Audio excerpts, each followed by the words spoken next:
What's going on, everyone? This is the George here, and it is Sunday, September 17th. And I was going to do this stream last night, but I decided to do it today because I wasn't feeling up to streaming last night. And I think I'm going to do this new thing where I think I'm going to have a weekend stream on what's been going on this week, whether it's Saturday or Sunday, whatever day I feel like I'm in the mood to stream. So along with reviews, and yes, I know I didn't do any reviews this weekend, but I kind of wanted a break from reviews this weekend. But reviews will be coming again next weekend. And I'm actually going to address that before I get into topics about upcoming reviews. But yeah, a lot's been happening this week, from the Aquaman 2 trailer coming out this week to the stuff about the writer's strike, from negotiations opening up to TV hosts trying to get back into it, and all that stuff, to Tim Burton's comments, and, should we be trusting scoopers on stuff? And I'm going to address the chat. What's going on sideways? Hello. Hey, Arkham. Nice. Yeah, no, it's always good to work. And yeah, I'm also going back to work tomorrow as well. Going back to after school and seeing if I got a new class this year after a busy summer of teaching storytelling, which I don't know how I was able to pull through with that, but I was able to. So before I get into the topics, I'm just going to address stuff with the channel. So Halloween is coming up, which means there's going to be some Halloween themed reviews. Some of the movies I plan on reviewing include Scream 2, Blade 2, Evil Dead 2, Brendan Fraser's Mummy from 1999, and also, to kind of also transition from the Alfred Hitchcock series of reviews, Psycho and the Birds. So I plan on reviewing those in the coming weeks. And some of these movies I did review last year, so I'll be reviewing the sequels this year. And I do want to do a review on the Karate Kid trilogy. Hopefully next weekend I can get my review of the first Karate Kid, and so I can also do that while doing all this other stuff. And obviously reviewing newer movies, because newer stuff is still coming out. I know stuff's getting delayed and it stinks. Dune Part 2 getting delayed was a huge blow because I was so looking forward to it. But it is what it is. And we're just going to have to deal with it. But anyways, we're going to get to the topics because there's a lot that has happened this past week, involving the strike to the trailer for Aquaman 2 coming out after we are all begging for it on Twitter. It's funny. It's like when it's kind of trending that nothing's come out about an Aquaman 2 trailer. They show a teaser. It was last Sunday. It was during my I'm pretty sure it was last Sunday. It was when I did my stream from last weekend, because someone, I'm pretty sure it was Anthony Beltry, said it in the chat, and I took a look at Twitter, and there was the teaser. So we finally got the trailer on Thursday. And I mean, the teaser was fine. I don't think it was bad. It definitely didn't wow me. I mean, the special effects look incredible. There's one thing I'll say. The first Aquaman movie had incredible special effects. Just incredible special effects. So it's no surprise that this movie has amazing visuals. And I'm hoping that, it continues on. One thing I will say, I think DC, part of the reason why they delayed their movies compared to Marvel was because they wanted to flesh out the special effects. It didn't work out so well with The Flash, because even though I like that movie, the special effects did not look good. Yeah, that's the stuff I will say. Listen, Black Manta, the small screen time Black Manta had in the first Aquaman was probably my favorite part of the first Aquaman. But yes, I am excited to see the Black Manta stuff. I think Black Manta is going to be a solid villain. James Wan basically said this is going to be like a brother story, so we're going to see, Aquaman and his brother teaming up to stop Black Manta. Obviously, we see, Arthur has a son in this trailer. I think the trailer gave away a lot. It gave away a lot of the plot. And it kind of gives me some Batman v Superman vibes because while I don't have a huge problem with the movie Batman v Superman, I do like the Ultimate Edition a lot. The problem that I had with that movie before it came out was that trailer. It was like the December 2015 trailer. When that came out, it basically gave away the plot of the movie. Batman and Superman have ideological differences. Seems like Lex Luthor is setting them up to fight. They're gonna have a fight. He's planning something sinister behind closed doors, and the sinister thing that he is planning is obviously creating Doomsday. And then Wonder Woman comes in to team up with Batman and Superman to, stop the threat. And Batman and Superman come together. That was essentially the movie of Batman versus Superman. I know Batman versus Superman fleshed out more stuff about what was happening, why Batman doesn't like Superman, why Superman has a problem with Batman, why Lex is doing the stuff that he's doing, why he's turning these two heroes against one another. But basically, the summary was kind of brought up in that one trailer. Yeah, the thing is, that was a stupid thing they did. I'm just going to address this real quick, what Sideways said. Remember when they announced a Trench movie, and then when it got canceled, they said, "Oh, it was a Black Manta movie." They should have just said it was a Black Manta movie. They should have just said, "We're gonna do a Black Manta movie." I mean, I'm not saying if you're doing a movie on Black Manta and announce it, it's gonna get a lot of hype.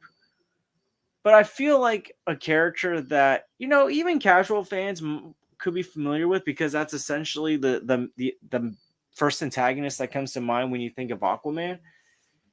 I think at least you could have built up a decent level of hype with a Black Manta movie to build him up.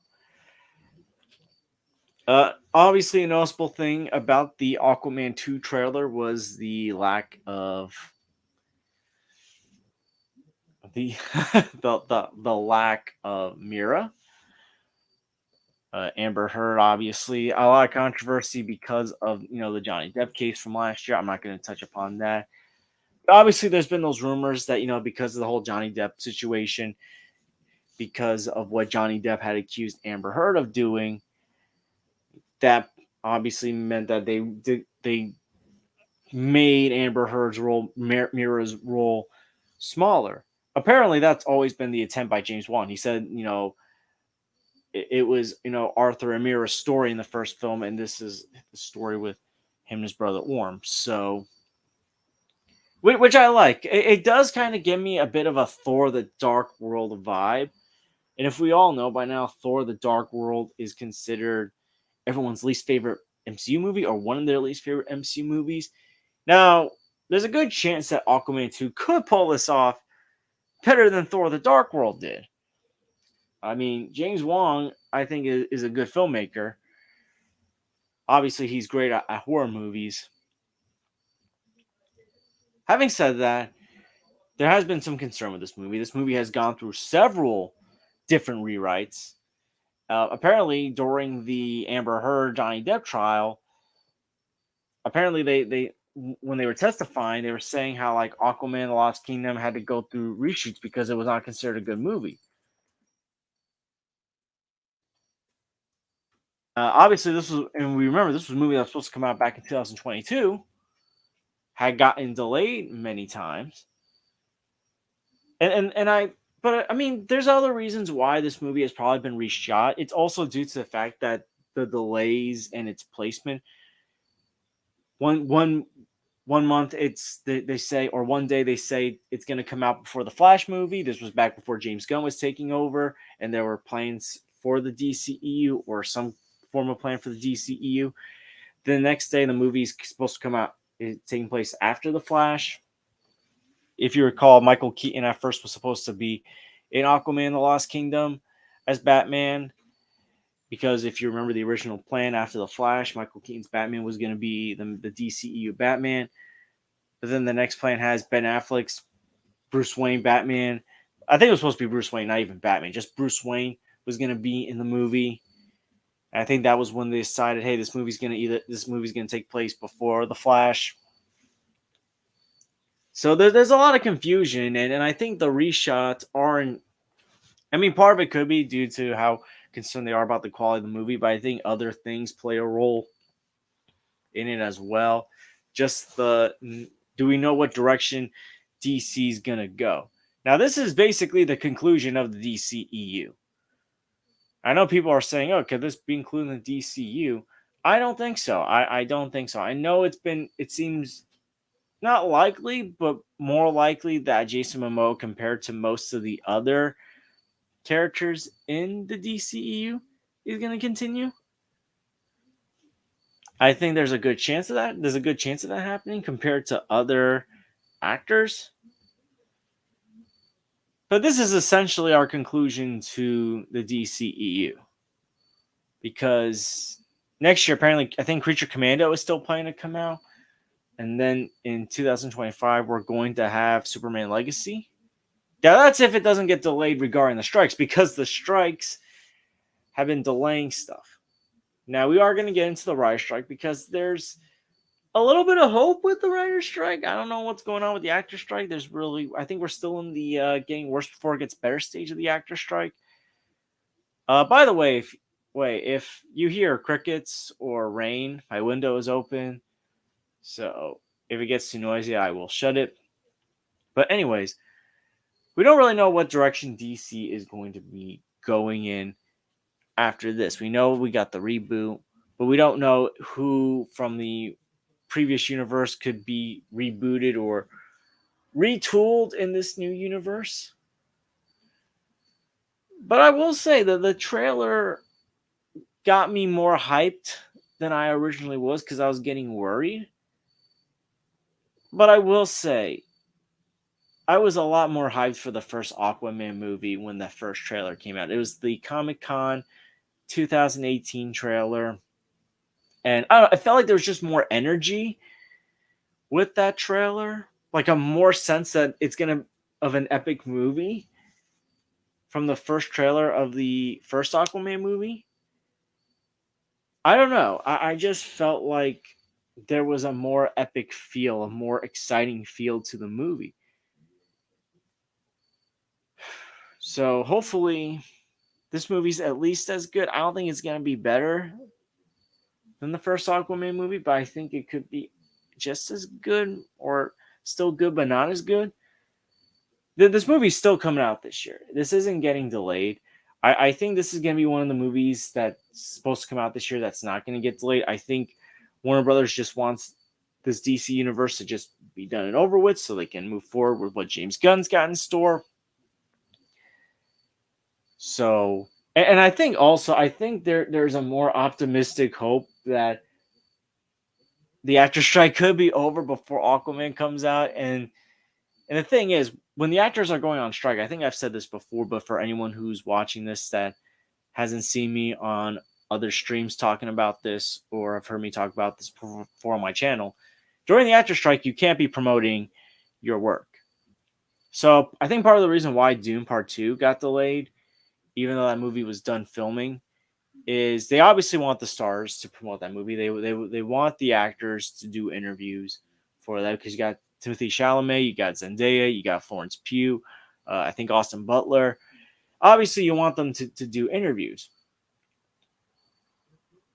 which is kind of a surprise that the Marvels hasn't gotten canceled because I would think that Disney and Marvel would want Brie Larson, Samuel L. Jackson, and the other actors to do interviews for the movie to promote the movie. Especially because like that's a movie that's kind of in the could it be good, could it not be good stage. People are skeptical of the movie, they're nervous.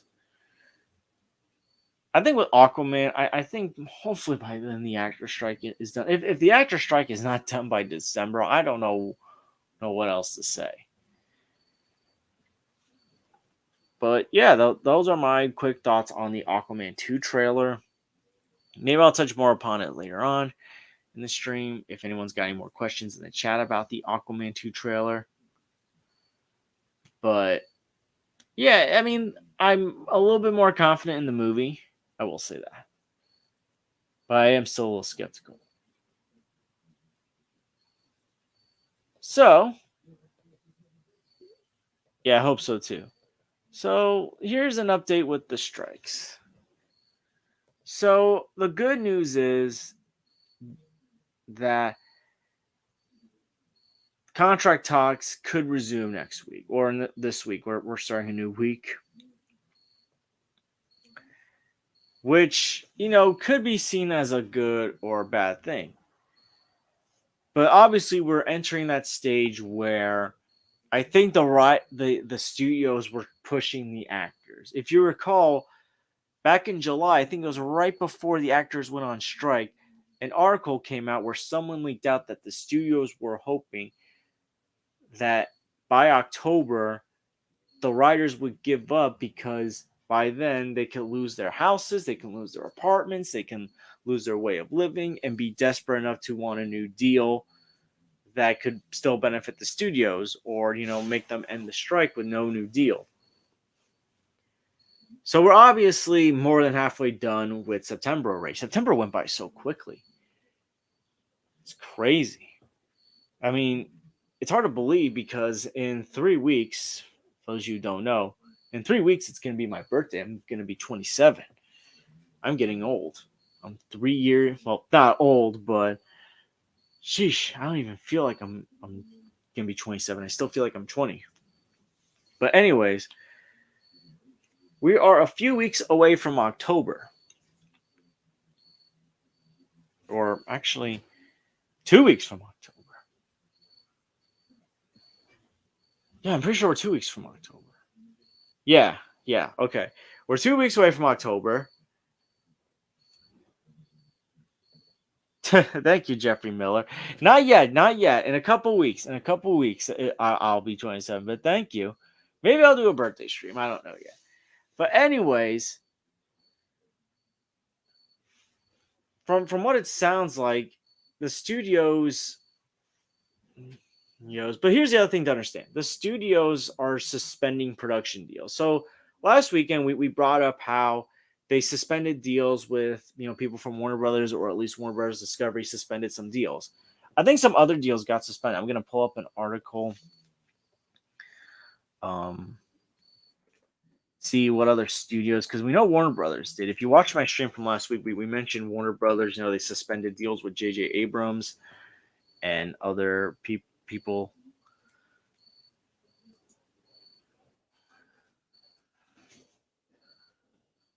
I'm looking it up real quick.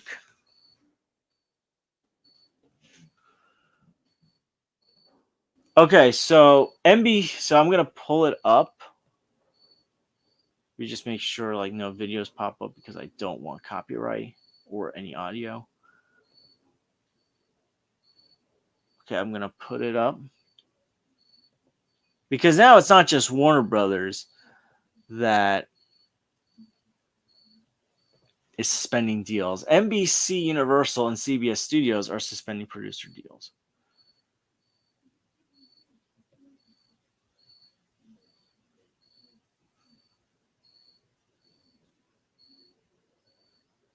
So NBC Studios, I'm not gonna read the whole thing because I feel like it drags on, but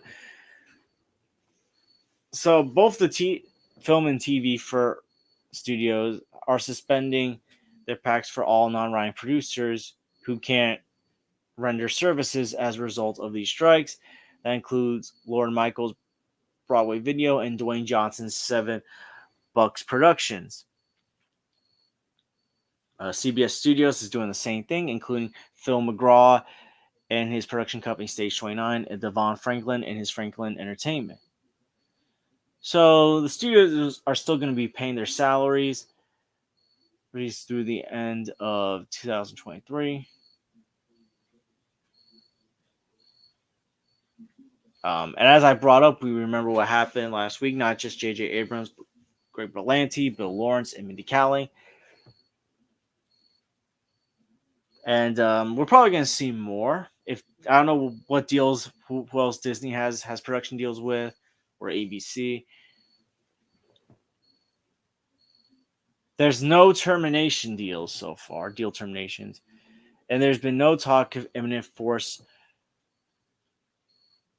newer action on the part of the studios and streamers in contrast to the 2007-2008 writer's strike.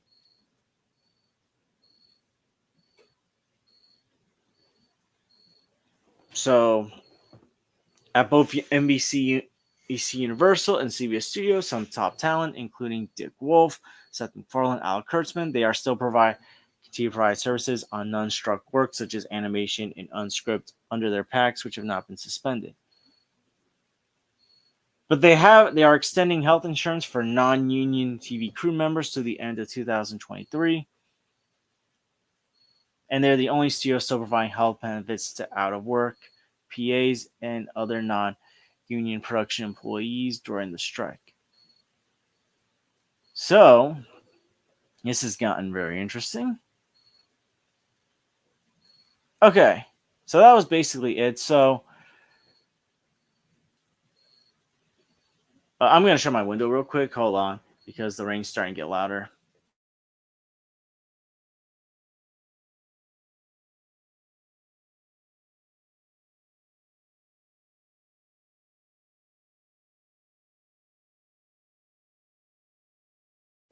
Okay, that's much better. Anyway, so we see that Warner Brothers, now NBC, Universal, and CBS Studios are suspending their deals.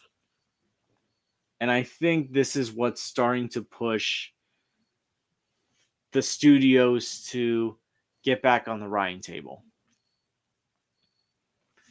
So I'm going to pull up the next article. So I'm going to get rid of this one.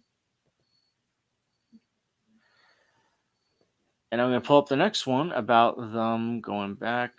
Oh my goodness. What am I doing? So I'm like making technical problems. Okay.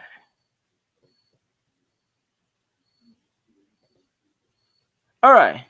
So this is the one where back on Thursday, Hollywood's writer's strike contract talks are set to resume. So the Alliance of Motion Picture and Television Producers said in a statement they have reached out to the Writers Guild of America on Wednesday, and the two sides have agreed to resume negotiations next week. Leaders are still working out details, and there's no specifics provided.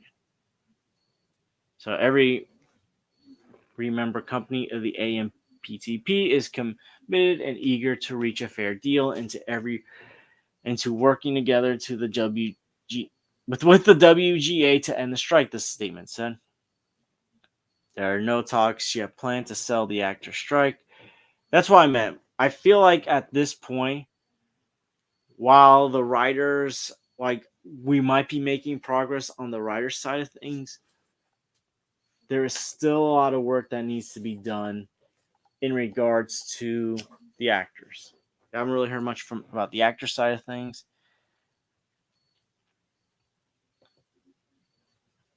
But back to it. Writers have been on strike for 4.5 months over issues including pay, job security, and regulating the use of artificial intelligence. Now, they did have an attempt to restart talks, but it did fall flat. And these meetings were back in mid-August, and this involved Disney, Netflix, and Warner Bros. Discovery. But writers said that after exchanging contract proposals, they were met with a lecture about how good their single and only counteroffer was, and the talks trailed off. Wow, only one counteroffer. That says a lot, in my opinion. California lawmakers on Thursday voted to allow striking workers to claim unemployment benefits. If signed by Newsom, the bill would benefit Southern California hotel workers along with the striking actors and screenwriters. It's not clear if Newsom will sign it. The fund California uses to pay unemployment benefits is insolvent. Business groups have said making more people eligible for benefits, it will only make it worse. Okay. So this is a positive. The question is someone going to cave? And who would cave? Are the studios finally cracking because of these production deals, and maybe people are giving them a headache over it? Because I don't think these production companies are happy about all of this. I mean, who would be? Or are the writers, lowering their expectations? Because there's a chance that the writers, they can still get something out of it, but it's not everything that they wanted. Unfortunately, I wouldn't say unfortunately, because obviously the studios need to should sacrifice more than the writers should in a negotiation. But from what it sounds like, someone's gonna cave. And whoever's caving, well, I hope it's the studios that cave. Because the actors deserve, not in the right, well, the actors as well, but the writers deserve better. They aren't paid that well. And here's the thing: people don't realize how much work is put into writing a story or screenplay. Like they don't realize that you do a first. It's like writing an essay. I think I've said this before. It's like writing an essay. You do a first draft. Then you gotta do several drafts. Then you gotta you make changes throughout the story. Reshoots, like they make changes to the story. Sometimes something happens where you gotta make a change. And the thing is, it does take a while. We've seen what happens when you only have a few weeks of writing. Transformers: Revenge of the Fallen. I always use that example. Suicide Squad 2016 is another example. They only had 6 weeks to write that movie, and it didn't turn out that good. So it takes a while to write. You're sacrificing a lot of time. I don't know how many hours per day these actors are writing. These writers are writing. Maybe one day they're only writing for 2 hours. Maybe one day they're writing for 10 hours. I don't know. I don't know how much time they spend writing per day on these stories, but they're obviously dedicating time.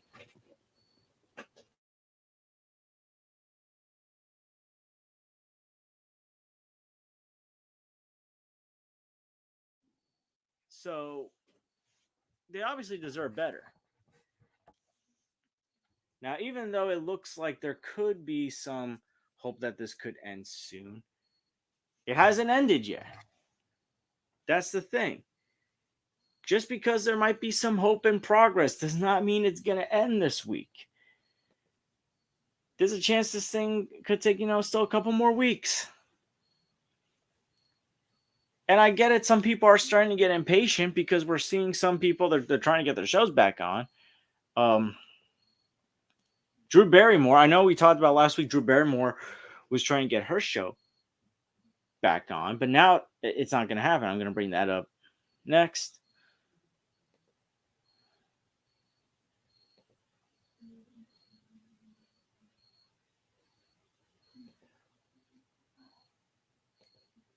And I'm actually, and before I start reading this, yeah, the thing is,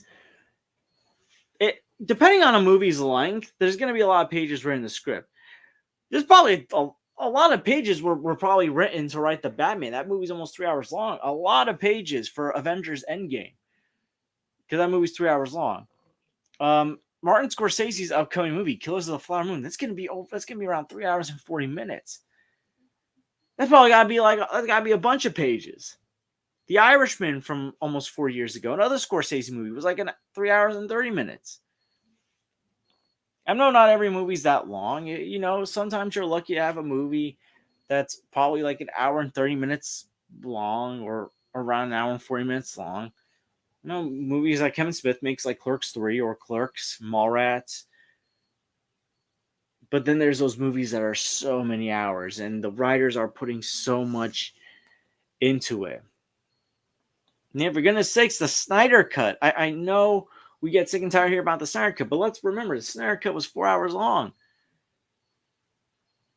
Who knows how many pages that thing was? So particularly for the writers that are writing these long scripts for these long movies, that's a lot of time. And then when you got to make changes to that, sometimes you got to add more stuff. Sometimes you got to think of what stuff to cut out. And that can be a hard thing. What do we cut out? So it's like there's a big process to writing that people don't realize. But it's like, think of it as writing like an essay, except you're writing an essay, creating a movie or story that you want to write. You know, we've all written essays before. We've all been to school. Some of us are still in school. We still write essays. I do agree, Jeffrey Mill. I do agree. Agree with that. I'm looking forward to it because it's like Martin Scorsese's two main guys, Leonardo DiCaprio and Robert De Niro, gonna be in a Scorsese movie together for the first time. Oh, and Brendan Fraser's gonna be in it. I love seeing more Brendan Fraser. But again, it's like writing an essay. When you're writing an essay, again, you do a first draft. You figure out, you obviously got to add more to your essay, or you also got to figure out what's not necessary in your essay. It's not just about writing; it's about figuring out what needs to be in there, what details you got to think about adding. And I'm pretty sure I don't know how this is because I don't write for Hollywood.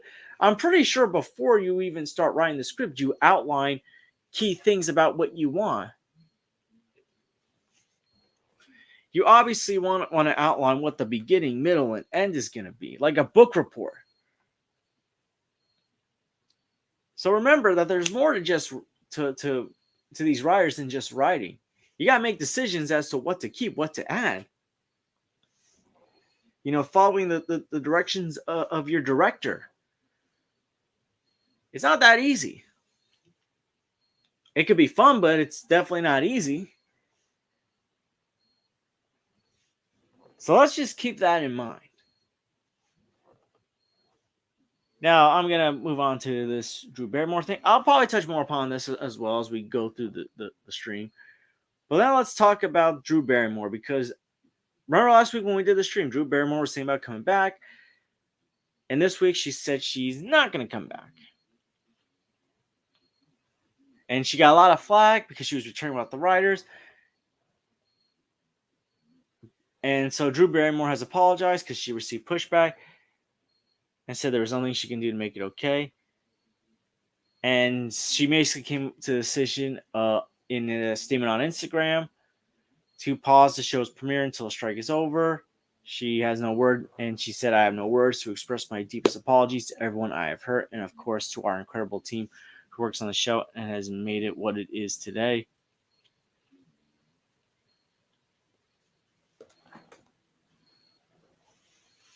She concluded, we really tried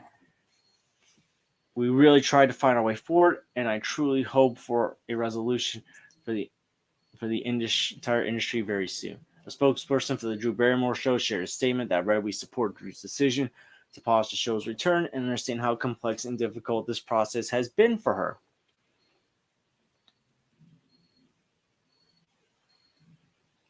I think this was the smart decision to do. The thing is, I feel like with talk shows, it's very complicated because there's a lot of people involved in it as well that are hurting, that aren't striking.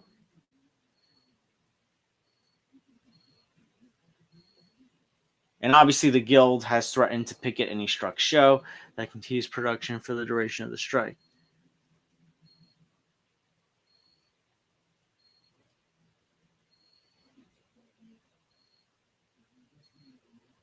Another thing is the Talk is also going to be pausing its season premiere. It was supposed to be premiere tomorrow, September 18th, and they are looking for a new release date. Okay, so obviously some shows have been affected by this. Not every talk show, but some.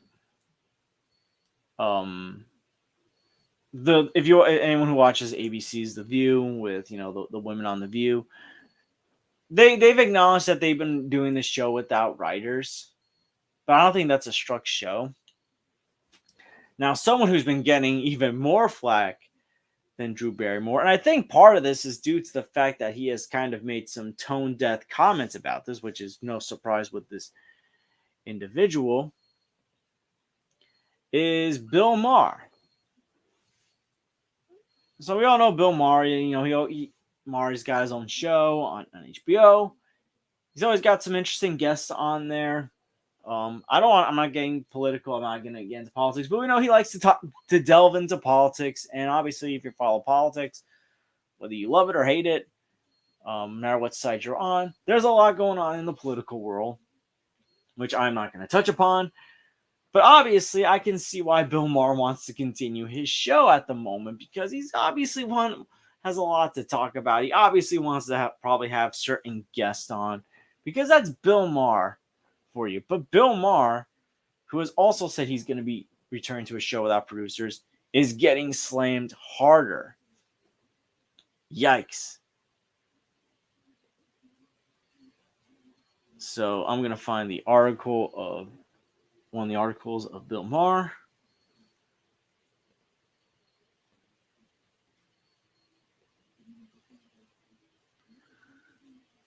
Oh, and Keith Olbermann. I'm not a big fan of Keith Olbermann. I mean, I'm not a big fan of Bill Maher either. I'm not going to say what he said. So Bill Maher's decision makes him the first late night host to return to work since the strike began in May. Others have given no indication of plans to resume amid the writer strike, with Stephen Colbert, Jimmy Fallon. Jimmy Fallon's also been a lot of controversy under the toxic work environment. That's a different story. Jimmy Kimmel, Seth Meyers, and John Oliver instead collaborating on the podcast Strike Force 5. Proceeds from their show go to their out of work staffs, which is very nice. It's a pretty smart, cool thing to do. So Bill Maher announced in the Wednesday Instagram post that Real Time is coming back. Unfortunately, sans writers or writing. It has been 5 months and it's time to bring people back to work. The writers have important issues I sympathize with and hope they are addressed to their situation, but they are not the only people with issues, problems, and concerns. And you know what? As much as I'm not a big fan of Bill Maher and what he's doing, he does make a good point. That's kind of the point I also kind of brought with the Drew Barrymore thing. A lot of people are being affected by this, people that are at work. And it's obviously not fair to the other staff members, especially those who want to be working right now. I get it. It's a frustrating thing to do.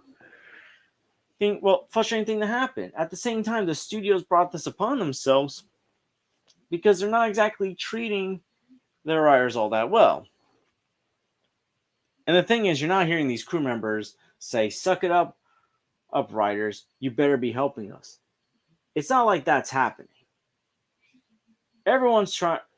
The writers have gotten a huge amount of support. But let's continue. He wrote that while he hoped the strike would be finished by Labor Day, that day has come and gone, and there seems to be nothing happening. I think a lot of people were also hoping it would end by Labor Day. I love my writers. I am one of them, but I'm not prepared to lose an entire year and see so many below the line people suffer so much. He said, adding that he would honor the spirit of the strike by going forth without his usual monologue, test pieces, rule segments, or other editorials. I feel like that's going to be tough for Bill Maher. Here's the thing to understand. Obviously, as I said, Bill Maher likes to comment on politics. A lot of stuff's happening on politics. So I feel like because there's so much you obviously want to talk about going on, I think a lot of this is going to be tough. It's going to be hard to do. And I know Bill Maher's got many years of experience, but still. Anyways, Maher finished his post by writing, "The show I will be doing without my writers will not be as good as our normal show, full stop, but the heart of the show is an off the cuff panel discussion that aims to cut through the part of my language, bullshit, and predictable partisanship, and that will continue. The show will not disappoint." So obviously this is happening after Drew Barrymore's backlash.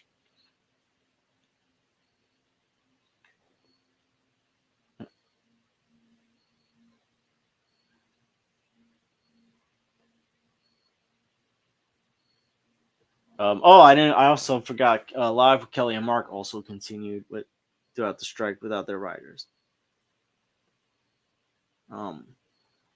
The thing is, I feel like there's a difference though with the Drew Barrymore and Bill Maher thing. Obviously, Bill Maher's still going forward with what he plans to do.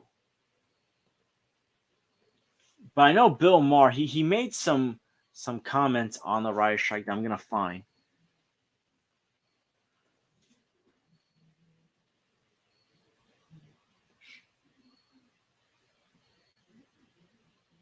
Obviously, a lot of people are accusing Bill Maher of being a scab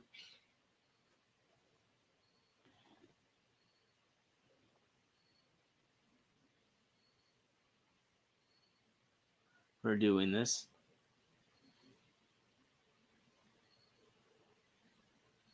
And the WGA did say that they're going to be picketing the show.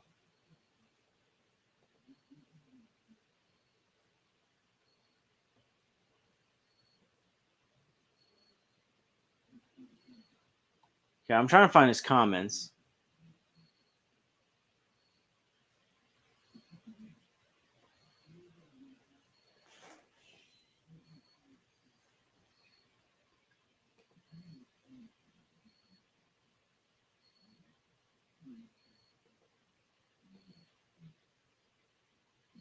Okay, hold. I'm trying. I know he made some controversial comment.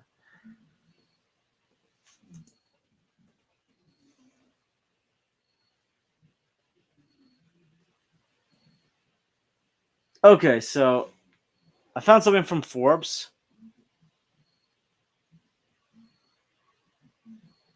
I'm just waiting for it to load up, and then I can share it.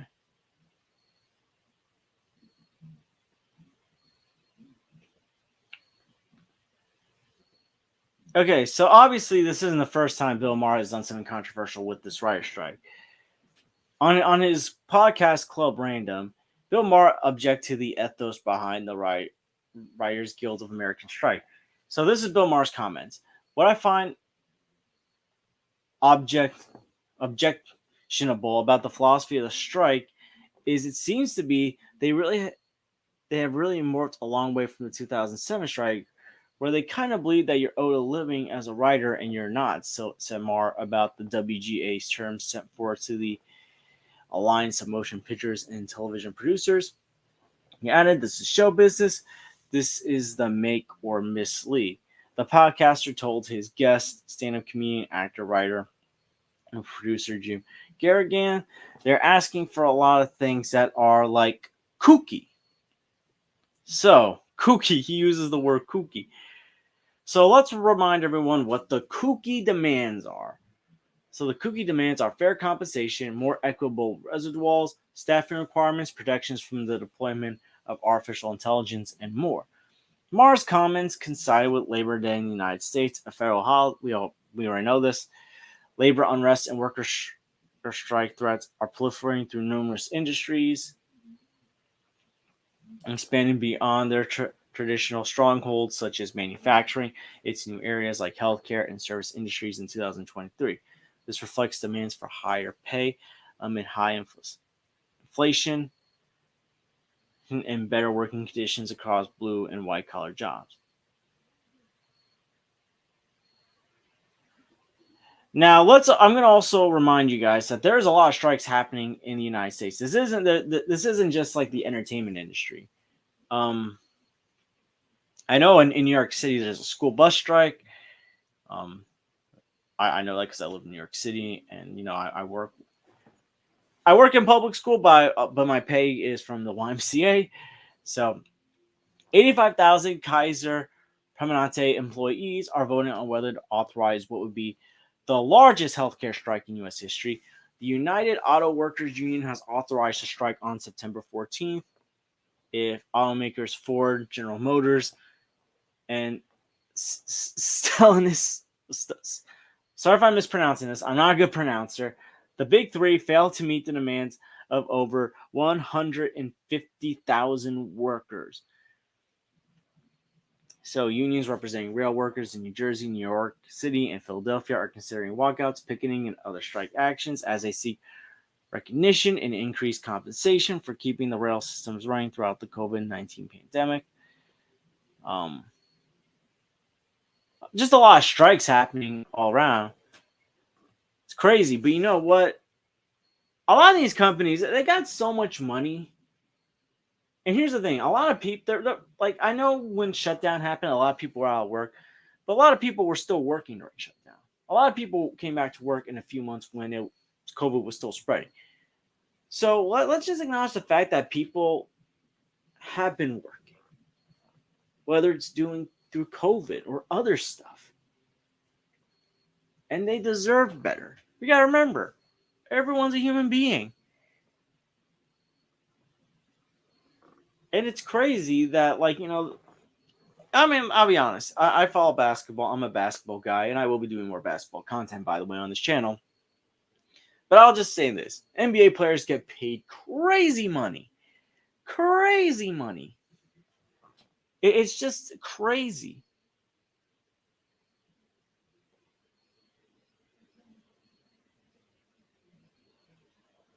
So I can't blame the little guys, and, people in the entertainment industry that feel like they're underpaid, striking. I can't blame them. And let's be real, people don't realize this. There is a concern for AI taking jobs.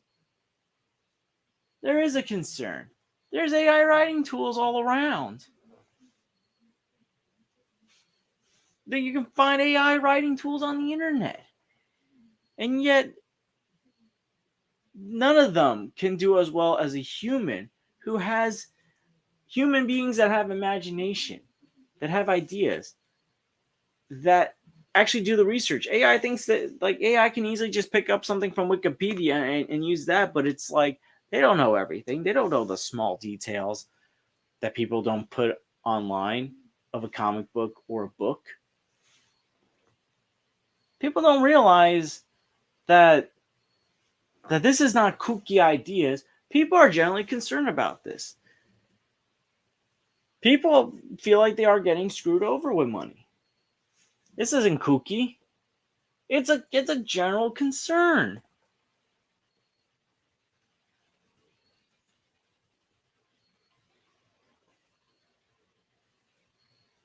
I don't think anything has come out about the actor strike this week. I know Margot Robbie was on the picket line, Barbie herself, especially at a time when, like, Barbie's making a ton of money. I know, like, it surpassed Harry Potter and the Deathly Hallows Part 2 as the highest grossing film for Warner Brothers worldwide. Yeah, AI writing be crazy with telling a story. Because the thing is, it's that they're going to take ideas from several sources, and it's just going to be like a bunch of, like, nonsense. Now, I've seen people on YouTube do AI videos where, they had AI write Amazing Spider-Man 3 or Tom Holland's Spider-Man 4. And I'm not saying the ideas are bad. I think, like, some plot points sound promising and could work in a fourth Spider-Man movie or a third Amazing Spider-Man movie. But it doesn't have the skills to write dialogue that these characters are going to have to use.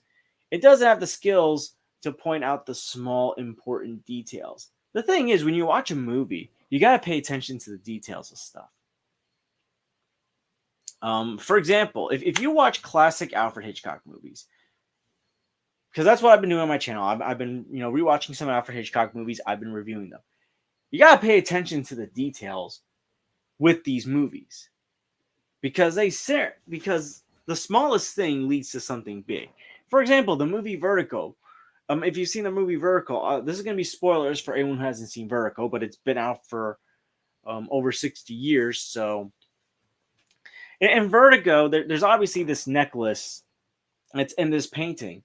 And this necklace is very important in helping James Stewart's character realize that someone that he thought was dead is really still alive, because he sees this person who okay, so this person is basically faked their death and is now somebody else. And when he sees this person wearing the actual necklace, that's when he realizes that this person lied to them and faked their death. It's small details like that. I recently rewatched the movie Psycho. There was a small detail where, if you remember another spoiler for Psycho, again, this movie's been out for over 60 years, so and I obviously want to bring this up when I review Psycho this weekend. But anyways, in Psycho, before the character that's getting slashed by the killer, she's ripping up paper and she's trying to throw it out, flush it down the toilet because it pertains to this money that she took. When her sister is trying to look for any signs that her sister was in this hotel, she finds one piece of paper that had numbers involving the amount of money that she ran off with.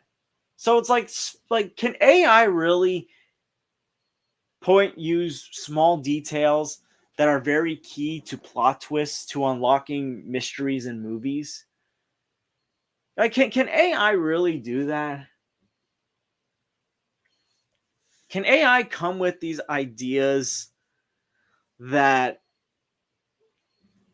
that can that can be small but really be very important? It's like I cannot see AI writing as great as the movies from Alfred Hitchcock, Christopher Nolan movies. It's like Steven Spielberg movies. It's like you cannot replicate that. I mean, Jeffrey Miller, I'm going to be honest, when it came to Vertigo, the first time I saw it, I liked it, but I didn't love it. And I had watched enough Hitchcock at that time to, be like, it's still a good movie. But the more times I've rewatched Vertigo, I recently rewatched Vertigo a few weeks ago for Cinema Day and did a review on it. Like, I've fallen in love with that movie the more times I've watched it because, like, I feel like, especially before I do a review on a movie, I'm like studying it because sometimes when I study hard with a movie, I pick up on details that I didn't really notice before. So, but yeah, that's basically the point I'm trying to make. There's just some things that are important that may not look important. The small details that AI can never replicate. I'm just saying, you can't replicate the genius of all sorts of stuff. Could you imagine AI writing Kevin Smith's Dogma? For anyone that's seen Dogma, one of the all-time greatest movies of all time. And yes, I will say that about Dogma. And yes, I am Catholic, but I do not get offended by Dogma because I recognize that Dogma is a comedy. It's not offending anyone in my. I don't see it as offensive. I see it as just as joking around, as like poking fun. But it's like, could you imagine AI writing Dogma and the ideas from Dogma that are in there? Rufus, the 13th apostle, the Metatron, the voice of God, Jay and Silent Bob being these two prophets, a woman who's still Catholic but works in an abortion clinic who's losing her faith, being a like great like like being like a relative descendant of Jesus. Like, can AI create something like that might sound so bizarre, but if utilized correctly, done right, the characters of Bartleby and Loki. And I'm bringing up Dogma because I recently just rewatched Dogma last week because I've been rewatching Kevin Smith movies. But I'm just saying, the ideas that are in these movies, can AI do something like that? Yo, dog, listen, sideways. If I don't know if you've ever watched any of Kevin Smith movies like Clerks, Mallrats, Chasing Amy. I don't know if you've ever seen those movies. Look, Kevin Smith, the ideas may sound weird, but it's like only Kevin Smith can pull it off. Can you imagine? I'm just saying, can AI really write a great movie about convenience store workers as fantastic as Clerks? Or a bizarre love story like Chasing Amy? Or a screwball comedy like Mallrats? I'm just saying, I cannot see AI doing as well. Does AI have the sense of humor to write those? Okay. But quick question, sideways. So you've seen the first two Clerks movies. Imagine AI trying to write a movie like Clerks, but it doesn't have the witty dialogue. It doesn't have like the the lines that just like the way the lines are delivered, like the comedic feel to it, the line delivery. I mean, obviously actors play a big role, but I'm just saying, like the kind of lines that with the right actors can be used as funny. Like, could you imagine AI writing that scene from Clerks 2? I'm not going to get into it, but obviously the donkey scene, for anyone who's seen Clerks 2, AI would not be able to write something like that. AI probably would not be able to write the heartfelt dialogue that does happen in these movies where Randall's giving the talk to Dante in both Clerks movies about, shit or get off the pot kind of talk. It's just like people don't realize that as cool as AI writing could sound, it doesn't always work out so well. It doesn't always get the research needed, especially if it's a sequel. I'm just saying. This is why we still need human writers, because human writers have the imagination that AI lacks. Take it from someone like me who has taught people how to write, who has helped people write their own stories. The imagination, particularly from kids. Yeah, AI would not be able to pull off the Randall scenes. The Randall dialogue would not be as hilarious. Now, I know Jeff Anderson is hilarious as Randall. He's perfect as Randall. But I'm just saying, could AI write great dialogue for Randall? No, it would not. It would not write great dialogue for Jay. Jay, who always like has got like the worst potty mouth ever. I'm just saying, AI cannot write the dialogue of Jay, Randall, Dante. We'll step away from Clerks. Let's talk about like other character dialogue. Could AI write great dialogue for Willem Dafoe's Green Goblin in the Spider-Man movies? Can AI write, the speeches that Bane gives in The Dark Knight Rises? Regardless of how I feel about Dark Knight Rises, Bane gave incredible speeches that was just like that just like riled up a crowd. Could AI write Heath Ledger Joker's dialogue perfectly? Yesterday was Batman Day. I rewatched The Dark Knight because I always got to watch The Dark Knight at least once a year. I love the Dark Knight trilogy. AI cannot write that great dialogue. I'm not just talking about Joker's dialogue. The dialogue that Harvey Dent says in that movie, Commissioner Gordon, Alfred, Batman, AI would not write it so well. It would not write it that well. I'm not saying AI is a bad thing. Look, AI can be good with helping generate a plot idea, but to write dialogue and stuff, you still need the imagination. You still need the human mind. Because you gotta remember, humans talk. I know AI will eventually talk, but I'm just saying, humans talk and they think about what they're gonna say to people. So, and again, as I was saying before I noticed Sideways' comment, when you're writing a story, it's just like the thing is, because again, I was teaching a writing class for kindergarten through fifth grade this past summer. The imagination that a lot of my students had was just crazy. And I got some stories involving the Grimace Shake, which kind of got on my nerves a little bit, because I was like, use your imagination more. But when people have an idea of something, or they're into something, for example, someone likes planes, they find a way to integrate planes in each of their stories in a creative way. For the people who like Dragon Ball Z, the crossover ideas that they have with Dragon Ball Z is incredible. Like, the imagination, whether you're a kid, a teenager, an adult, humans' imagination and what they think the dialogue says, that to me is more impactful. And what's up, Chris? AI can think for itself, but it can't emote. Half of Ryan comes from emotions, George. You know that. I have mixed feelings about AI. Yeah, listen, I'm not saying AI is evil. but it does not have the emotions that a human being does. It does not have the emotions, the thoughts that humans have.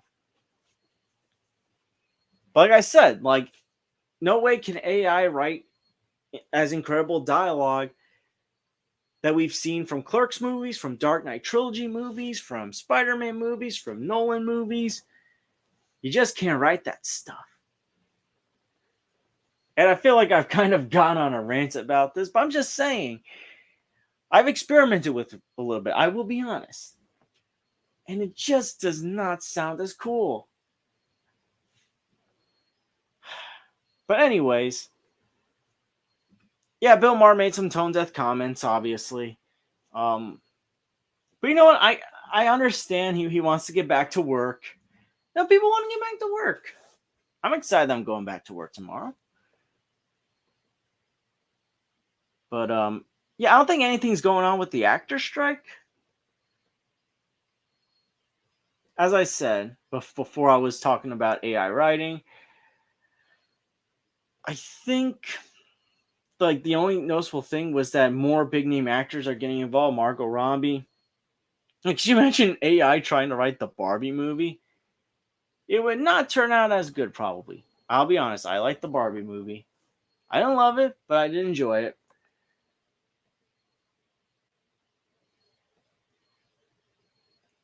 But yeah, I think that's basically all the updates about the strikes. We know that something is gonna could start happening with the writer side of things. Um, Actors were still in the worst before it gets better stage. But really nothing else happening. Although a couple days ago, Oscar Isaac was also in a New York City actor strike. Now, again, does it stink that movies could get delayed because of the actor strike, even if the writer strike does get resolved this week? Yeah, I mean, look, Doom Part 2, as I said before, got delayed. There was a good chance other movies could get delayed. I mean, look, Deadpool 3, I think Deadpool 3 is going to get delayed because that was in the middle of filming before the actors went on strike. Thunderbolts has yet to even start filming because I think they were still writing that before as the strike began. Tom Holland's fourth Spider-Man movie, they were in the middle of writing that before they went on strike. Blade has gotten a raw deal from this whole thing because that was having delay problems way before these strikes were a thing. I think some movies will be fine. I think the sequel to Joker and Kingdom of the Planet of the Apes will be fine because they were done filming before the writers went on strike.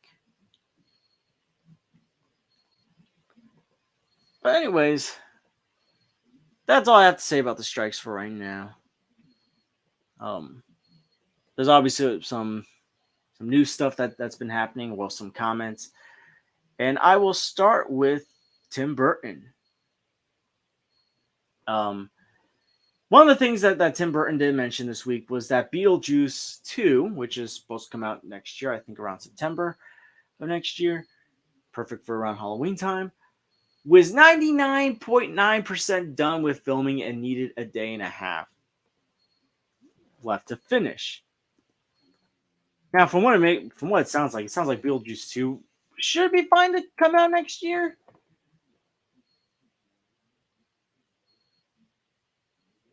So I'm gonna find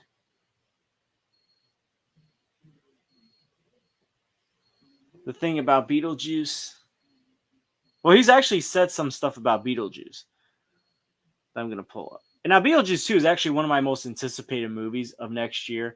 I haven't really said this on the channel, but I'm a big Tim Burton fan, and Beetlejuice is probably my favorite movie that he directed. Obviously, my favorite movie of his that he was involved in, that he wrote, was The Nightmare Before Christmas. But Beetlejuice, probably one of my favorite movies of all time.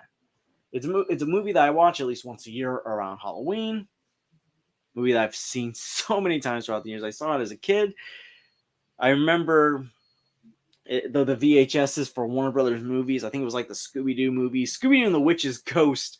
The previews before Scooby Doo and the Witch's Ghost would come on, they would show like Warner Brothers movies and coming out on DVD and VHS because it was a VHS I owned.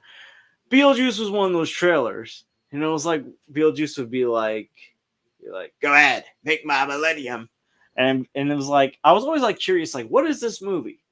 So I finally saw Beetlejuice on TV, and I fell in love with this movie right away. Yeah, no, this is a movie that I've been looking forward to for many years now. And look, I have soured a little bit on Tim Burton, not because I don't think Tim Burton's a good filmmaker anymore. It's just he's fallen into this thing where he's remaking movies or that don't need remakes or sequels. I mean, do we really need the live action Alice in Wonderland? Do we really need the live action Dumbo?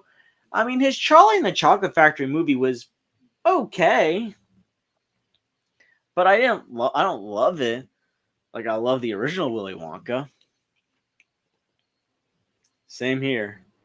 I am super excited. This is probably like my movies that are still coming out this year. This is like in my top 5 of most anticipated movies of 2024. Of movies that are still scheduled to come out. Other movies are Kingdom of the Planet of the Apes, Spider-Man Beyond the Spider-Verse. So I don't think that's going to still come out next year. Mission Impossible Dead Reckoning Part 2. Then Beetlejuice 2. And Deadpool 3. I would say those are like my 5 most anticipated movies to come out next year. Or at least 5 of my most anticipated movies. If people might be wondering, who watch my channel are probably thinking, okay, we understand those other ones. But Beetlejuice 2? But yeah, that's how much I'm excited for Beetlejuice 2. That's how much I love the original Beetlejuice. It's a movie that it's a classic for me. And if I ever get married, settle down, have kids, Beetlejuice is going to be one of those movies that, if I think they can handle it, because I know Beetlejuice is PG, but there are some scary images in there. But if I think they can handle it, I would show my kids Beetlejuice right away.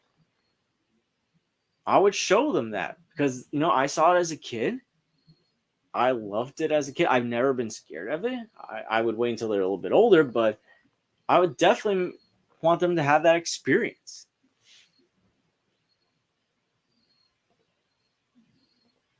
So we're going to pull up this article from Tim Burton and actually get into some movie news. Is Beetlejuice right there?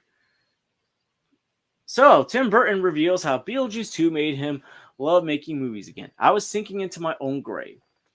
So, after a decades-long career, Tim Burton, and I'm going to get rid of this ad. I don't want that ad down there. Tim Burton may have been exhausted by filmmaking, but Beetlejuice 2 was just what he needed to rejuvenate himself. Reinvigorate himself, sorry.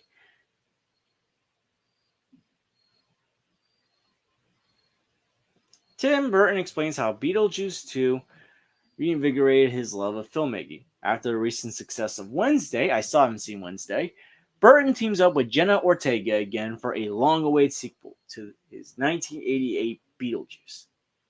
In addition to Ortega, Beetlejuice 2 stars Michael Keaton, Willem Dafoe. That's another thing. Willem Dafoe is going to be in this along with Jenna Ortega. That's 2 wins right there. Monica Bellucci, Winona Ryder, Kathleen O'Hara, and Justin Theroux. I'm glad, obviously, Michael Keaton returning as Beetlejuice.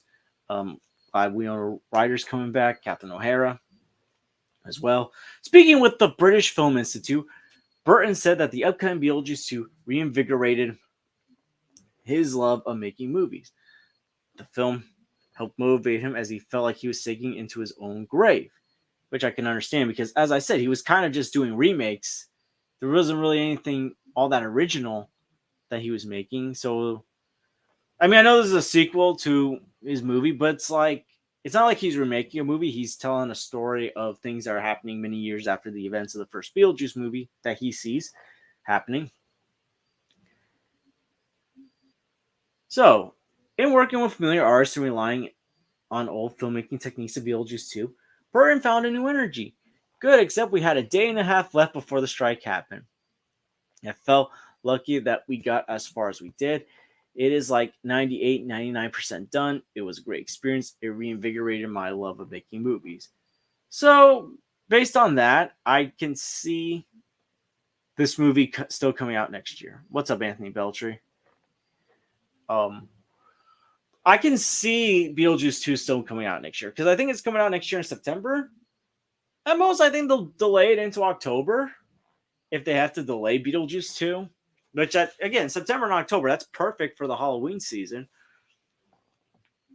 for next year. So, working with these people again and seeing them all, it was very emotional for me. Again, just going back to the old saying puppets and techniques, it goes back to the good old days, which I'm glad to see. With all the technological advances, CGI and all that, one of the things I love about Beetlejuice was the practical stuff. Beetlejuice was an entertaining movie. And between reuniting with people that he worked with, whether they're actors or film crew members or producers, it sounds like this is a movie that Tim Burton's going back to his more traditional roots, which I want to see. I want to see Tim Burton go back to his traditional roots. I felt like I was sinking into my own grave there for a second, but honestly, it depends. You get energized making things, whatever it is. It's a drawing or film. I think, especially with this last one, where you get your energies, is the back and forth with working with these artists. After 4 decades of film making, Burton understandably needs energy. So, Burton directed his first feature film nearly 4 years ago in 1985 with Pee-wee's Big Adventure. I never watched Pee-wee Herman, so I never even seen this movie yet. After this absurdist adventure commentary, Burton's work turned far more ghoulish and distinctive. Now that's the Tim Burton that I know. Burton went on to direct classic eerie work like Edward Scissorhands, Corpse Bride, and Sweeney Todd, along with whimsical adaptations such as Alice in Wonderland and Big Fish. Throughout his entire oeuvre, it was Beetlejuice that put Burton on the map as a feature director. Through The Haunted Tale of Lydia Dietz and the eccentric conjured spirit Beetlejuice, Burton quickly established his propensity to situate outlandish and distinctive visual style within a horror genre context.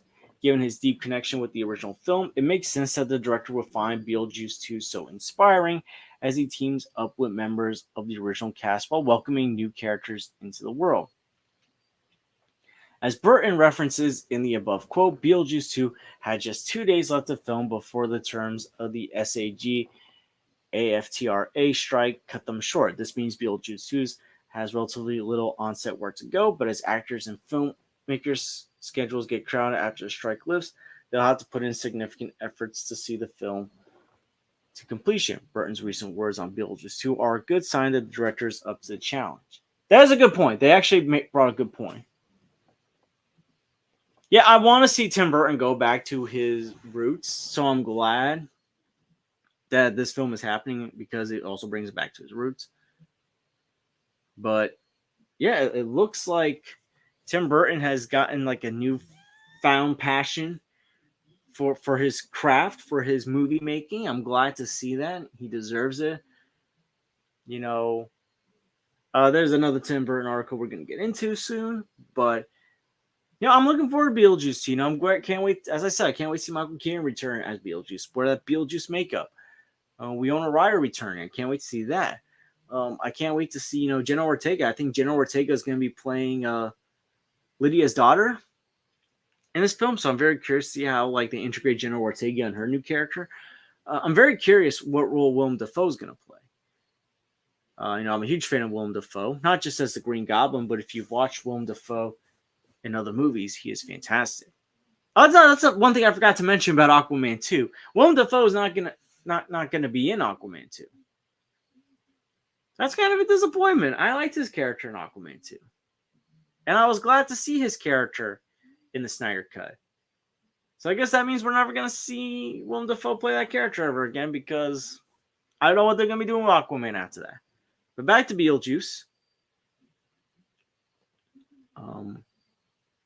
Okay, so according to this, it's still scheduled to come out September 6, 2024.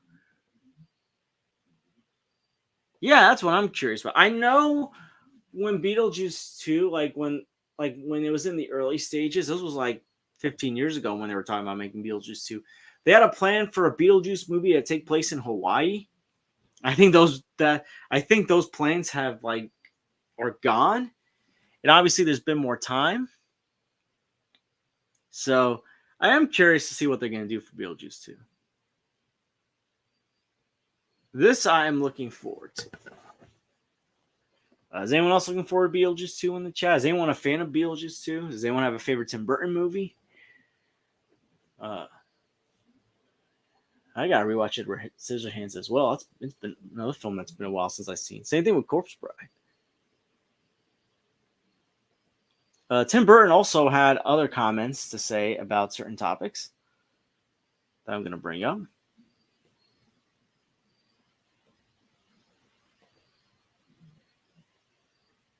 And this was about his failed Superman Lives movie, or his canceled one.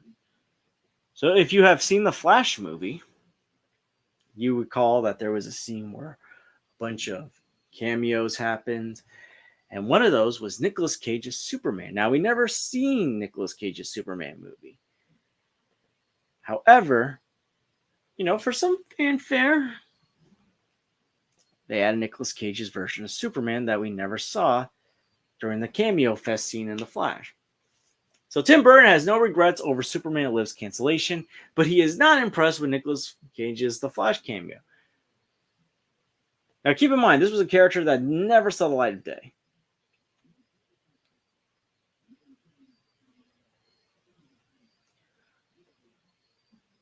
So I guess this is being brought up. They kind of mentioned how the Aquaman 2 trailer seems to include pop points that was going to be used for the canceled Trench movie.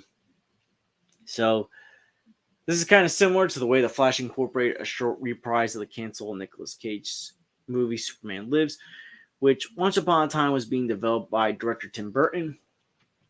It seems though Burton himself is not fond of this kind of callback, as the director candidly shared his feelings about the Flash's use of both his old idea and his original big screen Batman. So, as I mentioned before, Tim Burton's doing Beetlejuice 2. Now, this was not addressed in the article that I read before, but he was asked by the British Film Institute if he had any regrets about his unmade Superman movie. I'm just going to take a sip of water real quick. I've been talking for a while. I need to rest my voice a little bit.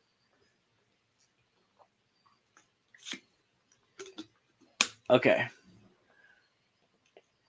So, Tim Burton had a straight answer. I don't have regrets. I will say this. When you work that long on a project and it doesn't happen, it affects you for the rest of your life. Because you get passionate about things and each thing is an unknown journey and it wasn't there yet. But it's one of those experiences that never leaves you a little bit. Then he turned his attention to the use of Michael Keaton's Batman and Cage's Superman. But it also goes into another AI thing, and this is why I think I'm over it with the studio. This is the same studio that he's working Beetlejuice 2 on, by the way, because Beetlejuice 2 is a Warner Brothers movie. I'm sure it's still a Warner Brothers movie. So I found that pretty interesting that he said that when I'm pretty sure, yeah, it's still a Warner Brothers movie, Beetlejuice 2. So I find it kind of interesting that he's kind of taking a shot at the studio that he's making Beetlejuice 2 with over Batman and Superman. They can take what you did, Batman or whatever, and culturally misappropriate it, whatever you want to call it. Even though you're a slave of Disney or Warner Brothers, you do whatever they want. So my latter years of life, I'm in quiet revolt against all this.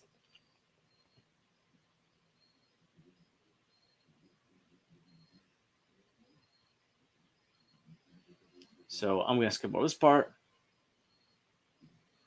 So obviously one of the things that was criticized was the CGI, particularly when using former actors and characters. But one of the biggest criticisms of The Flash was obviously the worlds colliding in the DC multiverse scene, which included Nicolas Cage as Superman fighting a giant monster. And that was actually something that I remember was going to be in Superman Lives. Obviously, it was a nostalgic Easter egg. I mean, the thing is with his AI comment, while I agree, I'm not a big fan of using AI. Um, I don't think AI stuff was used for the Batman stuff in that movie. In fact, if we're gonna be honest, the best part about the Flash movie was the Michael Keaton Batman stuff. The Michael Keaton action, the reusing Danny Elfman's score, Michael Keaton's performance, the suit, just it looked great, and I think the character stayed in line with what Tim Burton had with Batman and Batman Returns. I will say though, his comments are obvious. Oh, hold on, I'm gonna because I don't want copyright because of this trailer. Get rid of that. Oh my goodness. I mean, I'm not playing audio or anything, but still. But this is obviously the direct. This is the direct opposite of Sam Raimi's comments after No Way Home, when Sam Raimi was very happy to see his version of characters from his Spider-Man universe in No Way Home. I'm gonna actually look up that article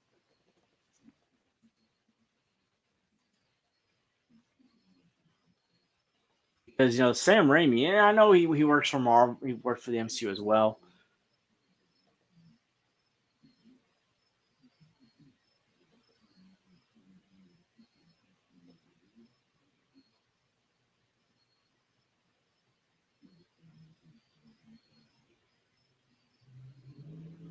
But I know he praised the movie.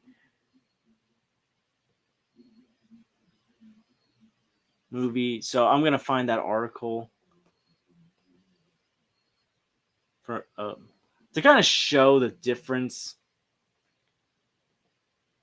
between how these guys when they saw their former versions on the big screen. So this was from a Variety article from January 2022. So Sam Raimi in the interview with Variety basically said when he was asked about see Maguire, Defoe, and Molina returning, he said it was so much fun. I love No Way Home, and the audience I was with went crazy. It was delightful to watch Alfred play his role and Willem Dafoe. Just seeing these guys take it to the next level, and Toby was awesome as always. The best word I can say is it was refreshing for me.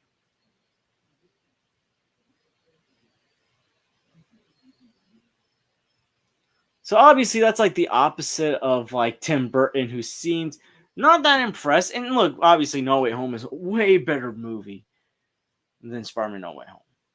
And obviously it was a lot more successful than Spider-Man No Way Home. I will say though, the one thing the Flash I think did do better than No Way Home was obviously Michael Keaton as Batman got more screen time than Toby and Andrew did. But again, we also got to remember something. It was Tom Holland's movie, and the difference between Tom Holland and Spider-Man Ezra Miller's Flash is Tom Holland can carry a movie. We've seen him carry Homecoming and Far From Home. And even despite all the cameos, all the characters, the legacy Spider-Man movie characters appearing, he still found a way to carry his own movie. Well, Ezra Miller, they Ezra Miller take away the stuff that they did, the nonsense that they did, the knucklehead stupid stuff that they did. Even before all that stuff, if we're gonna be honest, Ezra Miller didn't couldn't carry a movie by themselves. I mean, obviously, if you look at the Snyder Cut, obviously when you're surrounded by a bunch of personalities, strong performances from Ben Affleck, Jason Momoa, like Barry Allen in that movie was the comedic relief. And I'll be honest, Ezra did very well in the Flash movie, although I still find the second Flash to be annoying with his like his surfer SpongeBob dude laugh. But yeah, like obviously if you compare the two, Tom Holland can carry a superhero movie. Ezra Miller, unfortunately, just cannot. Um, But like, there was really no AI involved with the Batman portion. I kind of wonder how much if Tim Burton did see the movie. I mean, obviously clips get revealed and all that, but I do kind of wonder if he did in fact see the movie. Now we know the that'll actually be the next article that I'm going to share, deliver my thoughts on. We do know that the Batgirl directors had seen the movie, and I still think it was a shame that Batgirl got canceled. You know, even if it turned out to be bad, I would have liked to have seen it, especially after watching Michael Keaton's performance as Batman. Especially because, like, according to like a leaked thing that came out, apparently there was actually supposed to be a lot more than it really was. And I have a cough drop in my mouth, so I'm sorry if I sound weird, but I need something to clear my throat.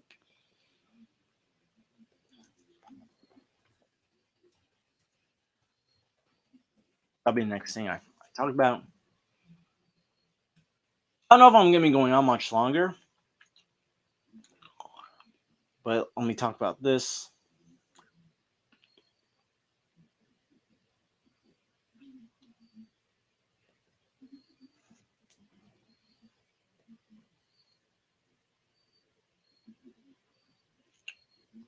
Okay, so I found it. Post up.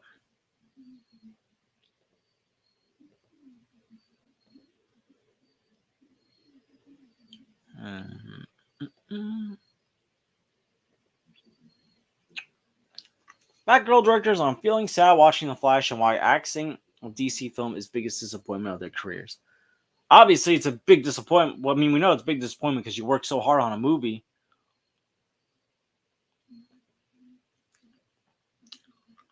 For some reason, the page is acting up. Hold on, I'm going to try to re-upload it or upload it from the site because the deadline's acting weird.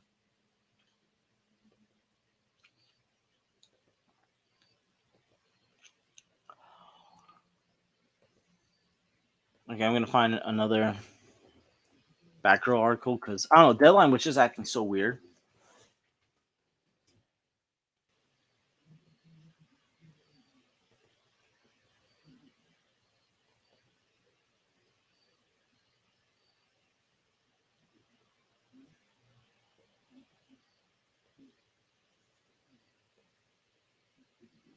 Okay, I think I found one that should work. Okay. I'm going to try it again.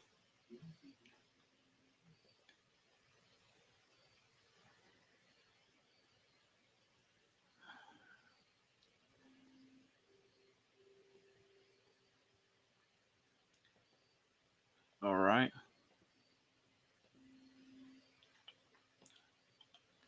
Okay, so DC's Batgirl movie was gone in a flash.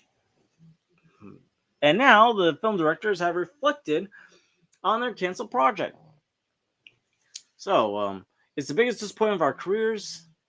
Adil El Arabi told Insider, "There's still a feeling of unfinished business," the La Fala said. Sorry if I'm mispronouncing these names. I suck at names, I know. After filming was almost completed, Batgirl was abruptly pulled from Warner Brothers' release schedule, supposedly at the result of a cost-cutting strategy that allowed the studio to cite the unreleased $90 million film as a tax write-off. There are no plans for the movie to be released. I'm going to remind everyone that this happened right before James Gunn took the helm, and like before the DCE was getting rebooted and stuff. So after filming was almost completed, Batgirl was abruptly pulled from Warner Brothers' release schedule as a result of a cost-cutting strategy that allowed the studio to cite the unreleased $90 million film. I read that part. Sorry, I was track. We didn't get the chance to show Batgirl to the world and let the audience judge for themselves. Adele told Insider, because the audience really is our ultimate boss and should be the deciders of if something is good or bad or if something should be seen or not. Which is a good point. The film was set to star Leslie Grace as Barbara Gordon / Batgirl, while J.K. Simmons reprised his role from Justice League. Gotham Police Commissioner Jim Gordon. Oscar winner Brendan Fraser also played the film's antagonist Firefly. That's another thing. I really wanted to see Brendan Fraser as Firefly. Yeah, it was gonna be an HBO Max movie. Actually, I would have seen it in theaters. I would have actually probably would have preferred to see it in theaters, but even on streaming, I would have seen it. Michael Keaton's Batman, who was reintroduced to the cinematic DC universe in this year's The Flash, was also set to play a key role in Batgirl. So one of the directors said that they felt like a kid on set working with Keaton. I totally forgot that I was directing. As a fanboy, just to be in the presence of Keaton as Batman, that is just a privilege and an honor, but it's a bittersweet feeling. Adil told Insider when the movie was canceled, Keaton was sad, but he also said he had fun. I mean, I think Keaton handled it pretty well. Well, it kind of stinks because like they had so many plans for Keaton's Batman. Yeah, that was like another reason why I was so excited. Because Brendan Fraser, making his comeback and all that would have been great to see, especially after he won an Oscar.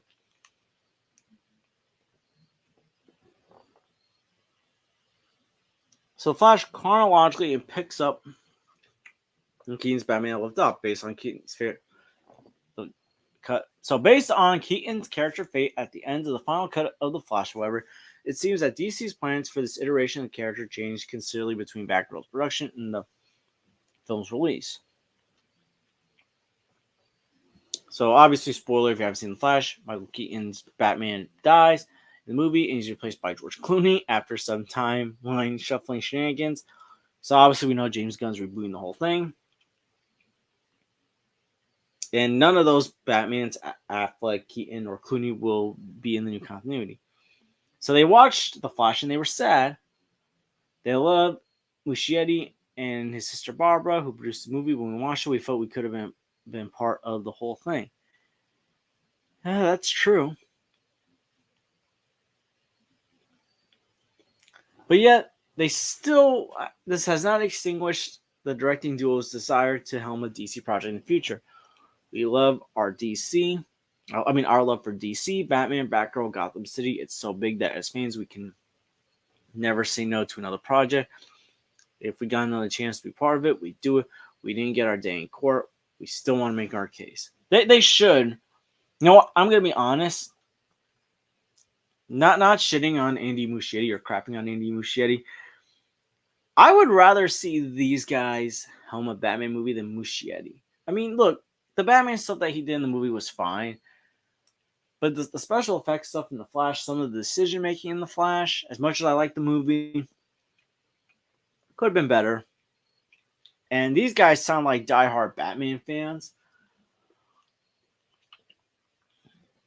And I don't know. I just feel like there's obviously a lot of passion for Batgirl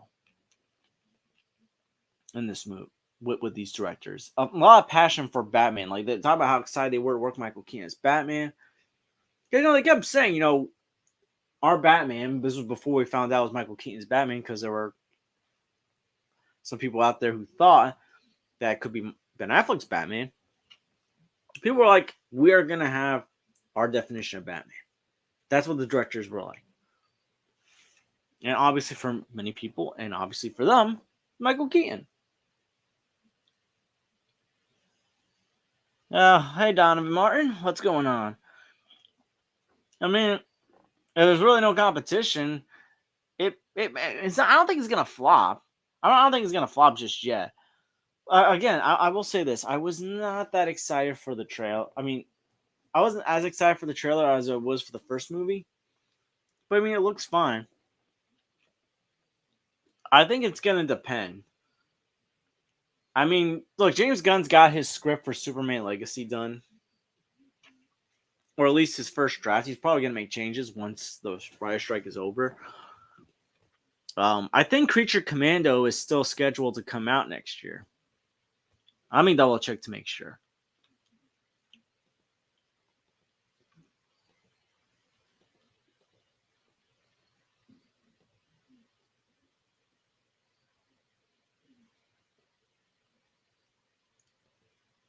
Let me see.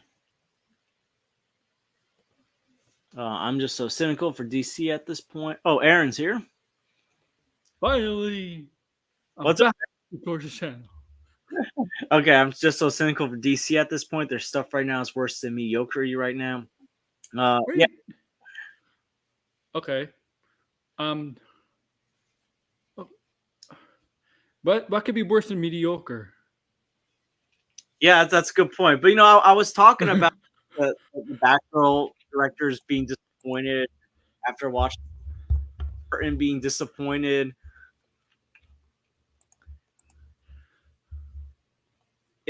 I mean, I'll be honest. Like, even though I did enjoy the movie, it could have been so much more, and it is disheartening that Batgirl got canceled. And I'm gonna be honest, I think I'd rather have the Batgirl directors than Muschietti directing the next Batman movie or the DCU Batman. um, I don't know. Like, I wasn't really a big fan. Like, I watched Miss Marvel. I wasn't really a big fan of Miss Marvel show because they did that. I can't really say. I I don't know. I mean, I did obviously they did not get a first shake. Their movie obviously was scrapped. They kind of got screwed over. Uh, they deserve at least to work on something. Because they are open to returning for a DC project. Yeah, yeah. But yeah, And how do you know Aquaman's gonna be bad, guys? How do you know? You seen the movie? well, I mean, look, I'm gonna be honest. I thought the first trailer for the first Aquaman movie made it more like an epic movie. My only issue with this trailer was I think this gave away a lot of the plot, similar to It how the did kind BVS of, trailer did. but I knew what the plot was before. Like before this movie was made, it was basically Black Manta getting his revenge on Aquaman. That was the plot. That was set up in the first movie. So now the question is how, like, what's the story behind it? How is he gonna get his revenge? But I knew what basically the plot was. Yeah, and like the thing is, it's like the trailer wasn't a bad trailer. No, I no, just think the first movie trailer for the no. first movie when it came out in Let Comic Con 2018 was just better.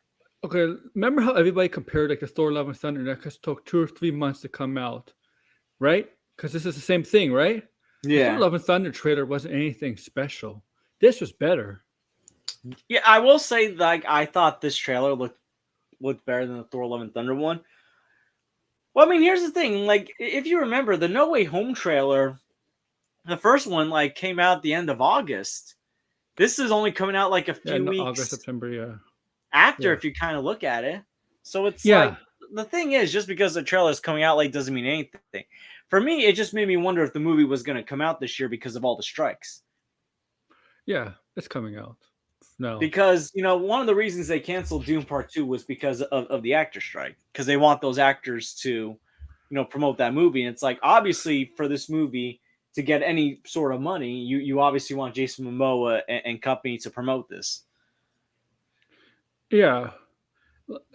Like I don't expect this to be a billion, but you never know. They might get a deal done in the next few months, and they could promote this. Who knows? You never know. And Jason Momoa was a very, very likable actor. A lot of people like him. Like I mean, cares. if you look at the other actors in DC, he's like the least problematic. Yeah, yeah. I mean, Jason Momoa is the least problematic. I mean, he hasn't been accused of anything. Donovan. I'm not gonna pretend that it's gonna be a bad movie either. Okay, because we don't know. Yeah, that like the thing is, here's the thing we gotta understand. We don't know how good or bad this movie's going. Yeah, The yeah, thing is, here's the thing. I'm confident in James Wong as a filmmaker compared to most of these other DC directors. yeah. I mean, the Conjuring movies, the ones that he made, are really good movies. That the first Conjuring actually gave me hope for horror at a time when horror was going downhill. Donovan, do you know how many times Marvel had a bunch of reshoots over and over? Like Um, it's Also, Furious 7, the way he was able to pull off Furious 7 being good despite the circumstances that he was handed yeah. says a lot about a director. James Wan's a good director. There's not a lot of things he hasn't done well. Yeah, look, let's be honest. Furious 7 is a better movie than Black Panther Wakanda Forever Yeah, because of how they handled the that's circumstances, because of how James Wan handled those circumstances that he was given, and how he that's was the able to last. That was the conclude last that. good. That was the last good Fast and Furious movie. That was the last Fast and Furious movie that I saw because I haven't seen Fate of the Furious yet. Hey, I forget the actor of Black Manta is going to be Wonder Man in the Yeah, MC. that movie that hasn't even started showing. Started filming. Oh, I'm gonna they be did, but they started. I'm gonna be honest. I haven't even seen the Nun movies. I'm sorry, I the don't. Nun trailers freak me out.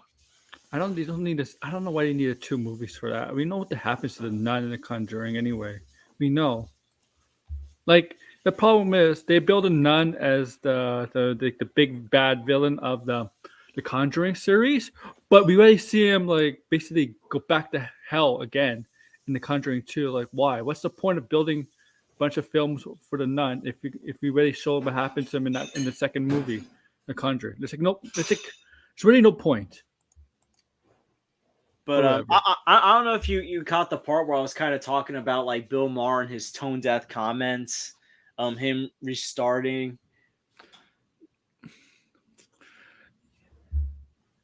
But obviously Bill Maher he calls like their demands kooky, sounds out of touch. Old boomer. But I mean, then again, this is the same guy who, when I don't know if people remember, when Stan Lee passed away, he basically like said like comic books are for people who don't want to read big boy books. Mm-hmm. I mean, listen, I'm a guy who reads comics, watch comic book movies, but reads big boy books as well. The guy I has love. not read it. The guy has not read a comic book in his life, and so he I'm doesn't just saying, know. He doesn't know anything about comics. I read a lot of nonfiction books. That's probably what I love reading a lot more than comics at times. I've been Yeah, reading a nonfiction book. It's called The Looming Towers. It's about how the September 11 attacks were planned. he thinks he thinks comic books have a very simple story. Comic books don't have a simple story, man. They're not simple. I mean, you gotta Mm. watch I mean, you gotta read some of the Yeah. ones that have complicated like stories, whether they're good or bad. Because because sometimes a complicated story is What not always good. What do you think Superman was created? What do you think Batman was created? What do you think the X Men were created? Spider Man. There's a Right? reason Like why. they were written by Jewish writers who Yeah. obviously were Captain like America. yeah. Like he is elitist. I agree with you. He is. And the Oh guy my! and he is. He is. I agree. Wait until you hear some of his comments on like certain people. I mean, I think I know like I've brought this up to you and blinded before, Aaron, but like obviously he has, because he's not religious, he obviously insults religious groups. He said some real, like, I remember like when Ben Affleck was on his show, it was like 9 years ago, he said some really messed up stuff about people who are Muslim or like the religion of Islamic, yeah, Islam. Islam, And yeah, like Ben yeah. Affleck like went after him. And I was Oh like, yeah, I dude, remember that. and I was Yeah, like, yo, this is before BVS came out. I was like, this guy's being Batman that before was like Batman's 11. coming out. It was like 2010, 2011, maybe 12. It's like Early the thing 2000s. is, Bill Maher got this mentality, and I'm not gonna get political, but I'm saying he's got this mentality where he thinks he knows everything about everything. Yeah, Like he knows better because he's not religious, because he knows better because he leans a certain way. Yeah, that's a yeah, good point, yeah. Sideways. The These problem are is, mature I comics. don't, the problem is you don't know what I mean. Yeah, we know he's like he's basically in the middle, but we really don't know what he really believes in. Let's be honest. I think And it's he's like, I saw he's a grifter. I think he's the ultimate grifter, a successful grifter. it's funny. It's like when I like first started watching, because like I don't watch Bill Maher, but it's like when I watch some of his interviews, even when he's interviewing like people on the right, he's very condescending. Mm-hmm. When he's interviewing like liberals, he's very condescending because he thinks he knows better. It's like, regardless of your political party, you don't know everything about politics or movies or books or social events. And the thing is, I think he's purposely using the excuse of, whoa, what about the other people about going back to work? here's what I think. He just wants to go back to work because there's so much happening that he He's wants to bored. talk about. Well, it's not just that. Like, Yeah, that too. That too. He's bored this, and he wants to talk about the stuff. Yeah. yeah, like obviously it's killing him that he Yeah. can't talk about the fact that I mean, on a the former podcast guy. on a podcast compared to compared to Max, right, or HBO, like you get a bigger audience, right, on the live than on Yeah. podcast, right? Yeah. I mean, obviously, and again, I'm not trying to get into politics here. Like, I'm just I saying, think Drew obviously, Barrymore was bored. because like I of think she was what's bored. happening, you know, particularly with the former guy getting arrested. Whether you agree or disagree with that or not, I don't care. But obviously, he wants to talk about it. Yeah. Like who wouldn't want to talk about that if that's your schmick? Like you obviously want to talk about that whether you agree with it or not. It's killing you. You obviously want to talk about, you know, the first Republican debate. You obviously want to talk about, like, you know, other stuff that's happening right now. It's killing him. It's killing him, I think. It is. I think it is killing him because his podcast, obviously, I mean, he does have a YouTube channel with the podcast, but it's a bigger audience. The things he wants to say is a bigger audience when it's on HBO or Max, whatever. I mean, the thing is, it's like, you know, he doesn't have the patience like these talk show hosts do that probably want to talk about this as well. Yeah, they do, but at least they have respect because to the late night show hosts, let's be honest, if they go back, no actor will want to go back to the show. Oh, absolutely. Like, that's you're smart. I mean, look, I'm surprised, like, you know, people aren't going after The View and Live with Kelly and Mark because they've been able. Well, I think they were allowed to keep going because they haven't been striked or they haven't been picketed. I think so, with like, I think with their style show it's something else. I didn't know they had writers though. I thought they just had like producers that they give them the notes. Well, the thing is, because my mom watches The View. I don't know why, but she watches The View, and obviously, like, you know, if I go into a room and she's watching it, I'll hear like one of them say, "Hey, you know, we're still operating even though that we're doing this without writers." Yeah, because I know from sports shows that are still running, when they have topics to talk about, it's the producers that give the notes and what segments to talk and stuff to talk about in the segments. Not they don't have writers, so maybe that's the same with The View. Maybe they don't have writers. Maybe they just have producers that give them notes, and they tell them in the ear, "We got to move on to this next topic," and they have the notes on the table that they're sitting with, and they look down at that. Maybe the producers are responsible for the notes. I've been wondering why this show is still going as well, Donovan. But I'm not gonna get Whoopi Goldberg or something. That's why. Yeah, well, yeah, Whoopi Goldberg's still on there. No, I remember that show. You had the infamous Rosie O'Donnell Donald Trump feud from 2006. Oh my god! Yeah. I remember that feud, and it was kind of funny because like the back and forth that both of them were going, it was like, no, both of you suck. Just shut up. But you know, we saw Drew Barrymore has basically paused her coming back. She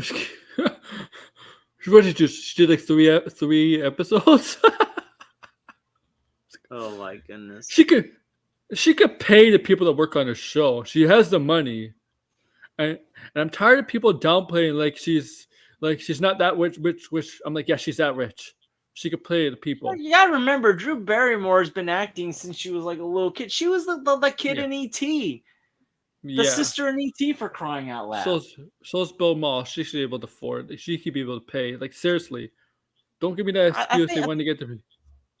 I think Steven Spielberg's her godfather or something. Like, I'm sure the people that are working on the shows on those shows, I prefer they rather get back to work obviously because people do want to get back to work, but it's not people in the bush. They could get paid easily by Drew Barrymore or Bill Maher easily because they have the money. And that's what basically Jimmy Fallon and the other talk shows did, right? They gave some of the money away to the writers. They could do that. They have enough money to do that they probably have enough money to for a whole year to do that. And I think that this is also the reason why, like, people, but obviously because she hasn't criticized the writers like Bill Maher or made like kooky excuses like Bill Maher. I'm going to use his own word against him. Obviously, she hasn't gone as hit as bad as Bill Maher, and she recognized her mistake. While Bill Maher's like, no, I'm going to keep going. Mm-hmm. Because I got to be a smug, egotistical maniac. Yeah. I honestly, I'm surprised Drew Barrymore was the first to do it. I thought Bill Maher would most likely be the luckiest candidate to come back. From that comment he made like 2 weeks ago, I'm like, yeah, this guy has a chance. This guy is most likely going to break. He's going to be a scab. Yeah. Yeah. We got a scab in our midst. Oh yeah. Now, like, he gets people in Hollywood to go on his show. I don't know if they're going to join him now. I'm surprised people in Hollywood still go on a show after Ben Affleck tore him a new one. I'm surprised. Yeah, morals don't matter, right? I mean, for goodness sakes, like that was like 9 years ago. He made that that comment. He got torn a new one. Mm-hmm.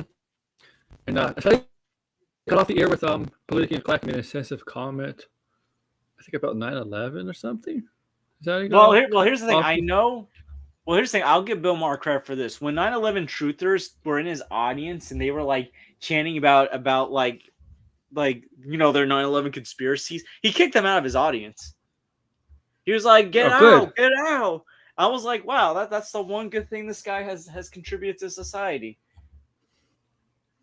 Yeah, good. Because like the 9/11 truthers that they bring up all the stuff about the towers come down. It's just like it was an inside job. Oh my! Yeah. I want to like bonk people on the head for like saying that. It's like you seriously, like, anyone who seriously thinks that's an inside job, I don't know what to tell them. But like, no, that was like the one good thing Bill Maher did. He basically kicked out 9/11 truthers out of his audience and humiliated them. he probably like, yeah. Yeah, he doesn't like that. I mean, what else do you have to talk about? So I was talking about before, Beetlejuice 2 and like how Tim Burton was, talking about how it's like 98, 99% done filming. And how it's kind of made him rejuvenate as a director. How are you able to film it? So no, this was before the strike.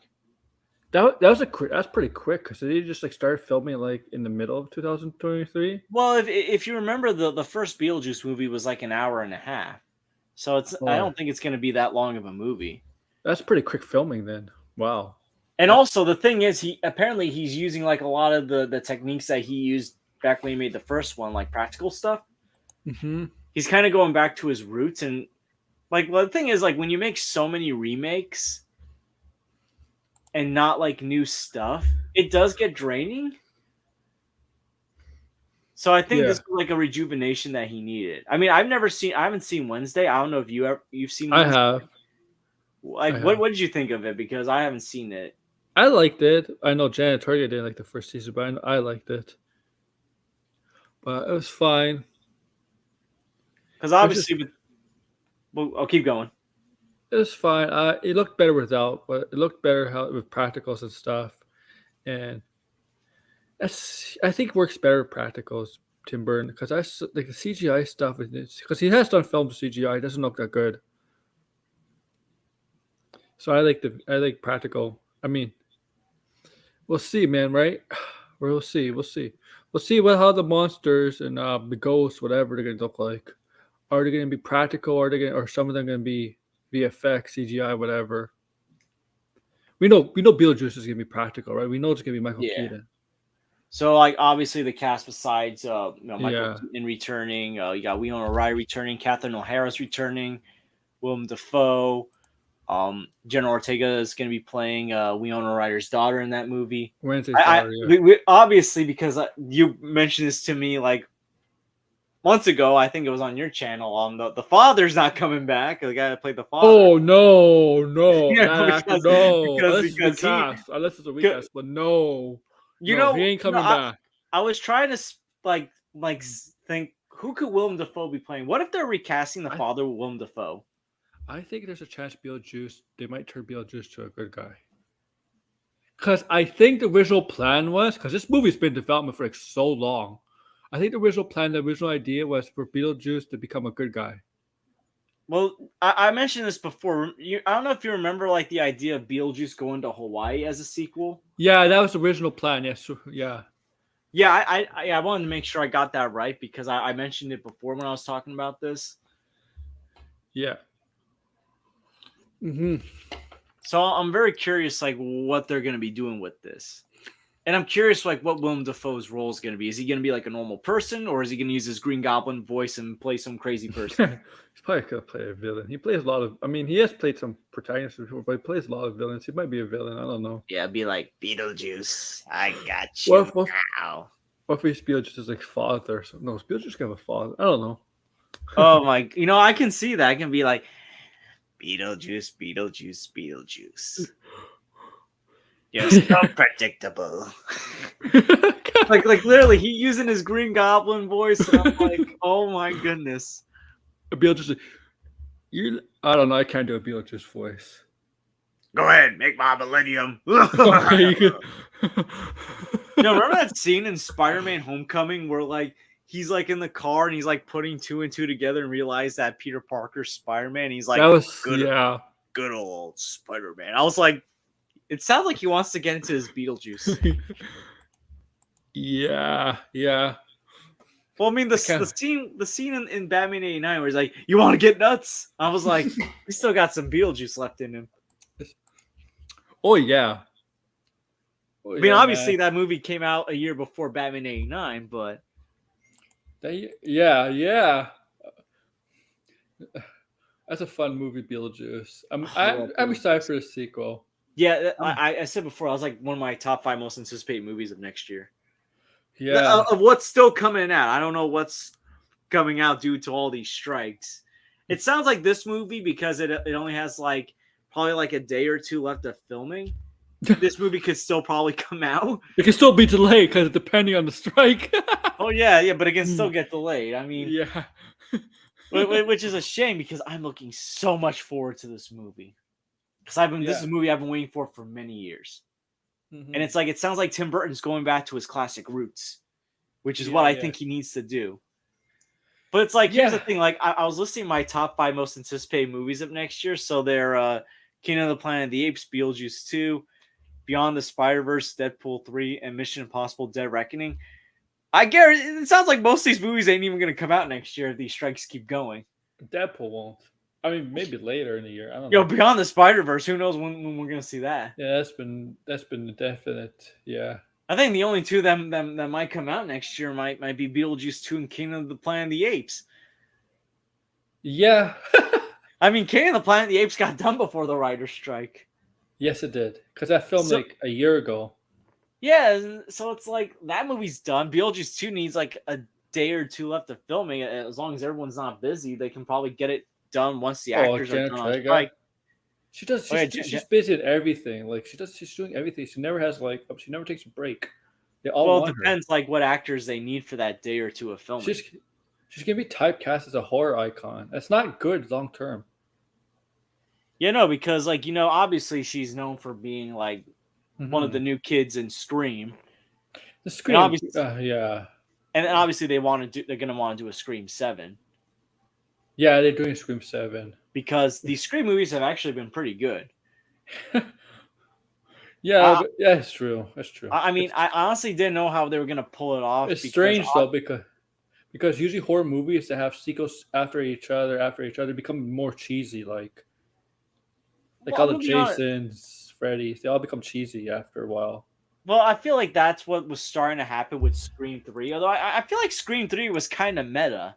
Yeah. Because not just because of the horror genre, but because it was a Miramax movie, and we know who was involved in Miramax. Mm-hmm. And we know the themes that movie was touching upon. If you've ever seen Scream 3. We're not gonna say the guy's name here, but yeah. No, we ain't gonna say the guy's name. But we all know who we're talking about. But we all know what we're talking about. But like the things that a producer was doing in Scream 3, related to a producer that was heavily involved in Miramax in those days. Yeah. So I always found that crazy. But it's like outside of Scream 3, I've liked all the other Scream movies. I love the first Scream movie. And That it's was like, good. even though Scream 6 didn't have Nev Campbell or David Arquette, I still thought it was a pretty good movie.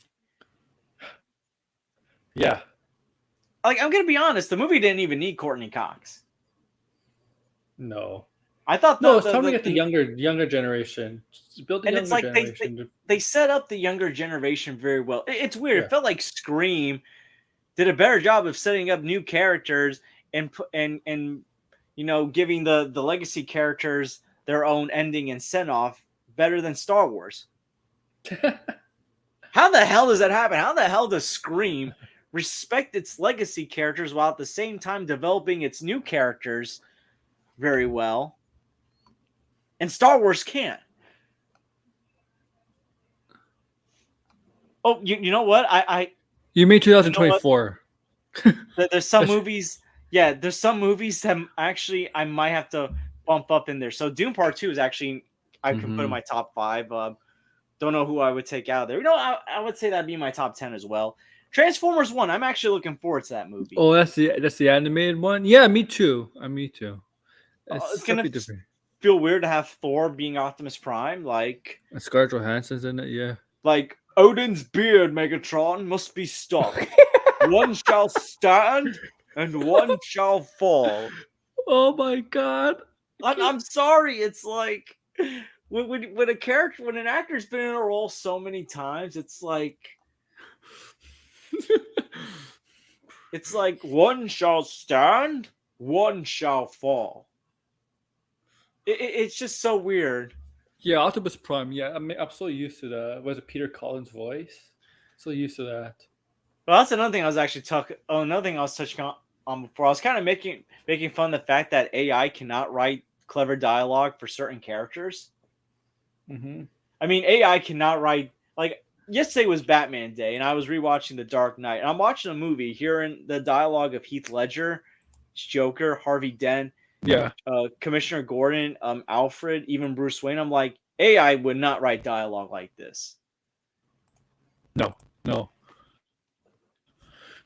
don't think so either. I was like using the Clerks movies as example. Like, could you imagine like AI trying to write Dante and Randall's dialogue? Trying to write comedy? They would never pull it off. You need a sense of humor to write comedy, you know? I don't think AI has that.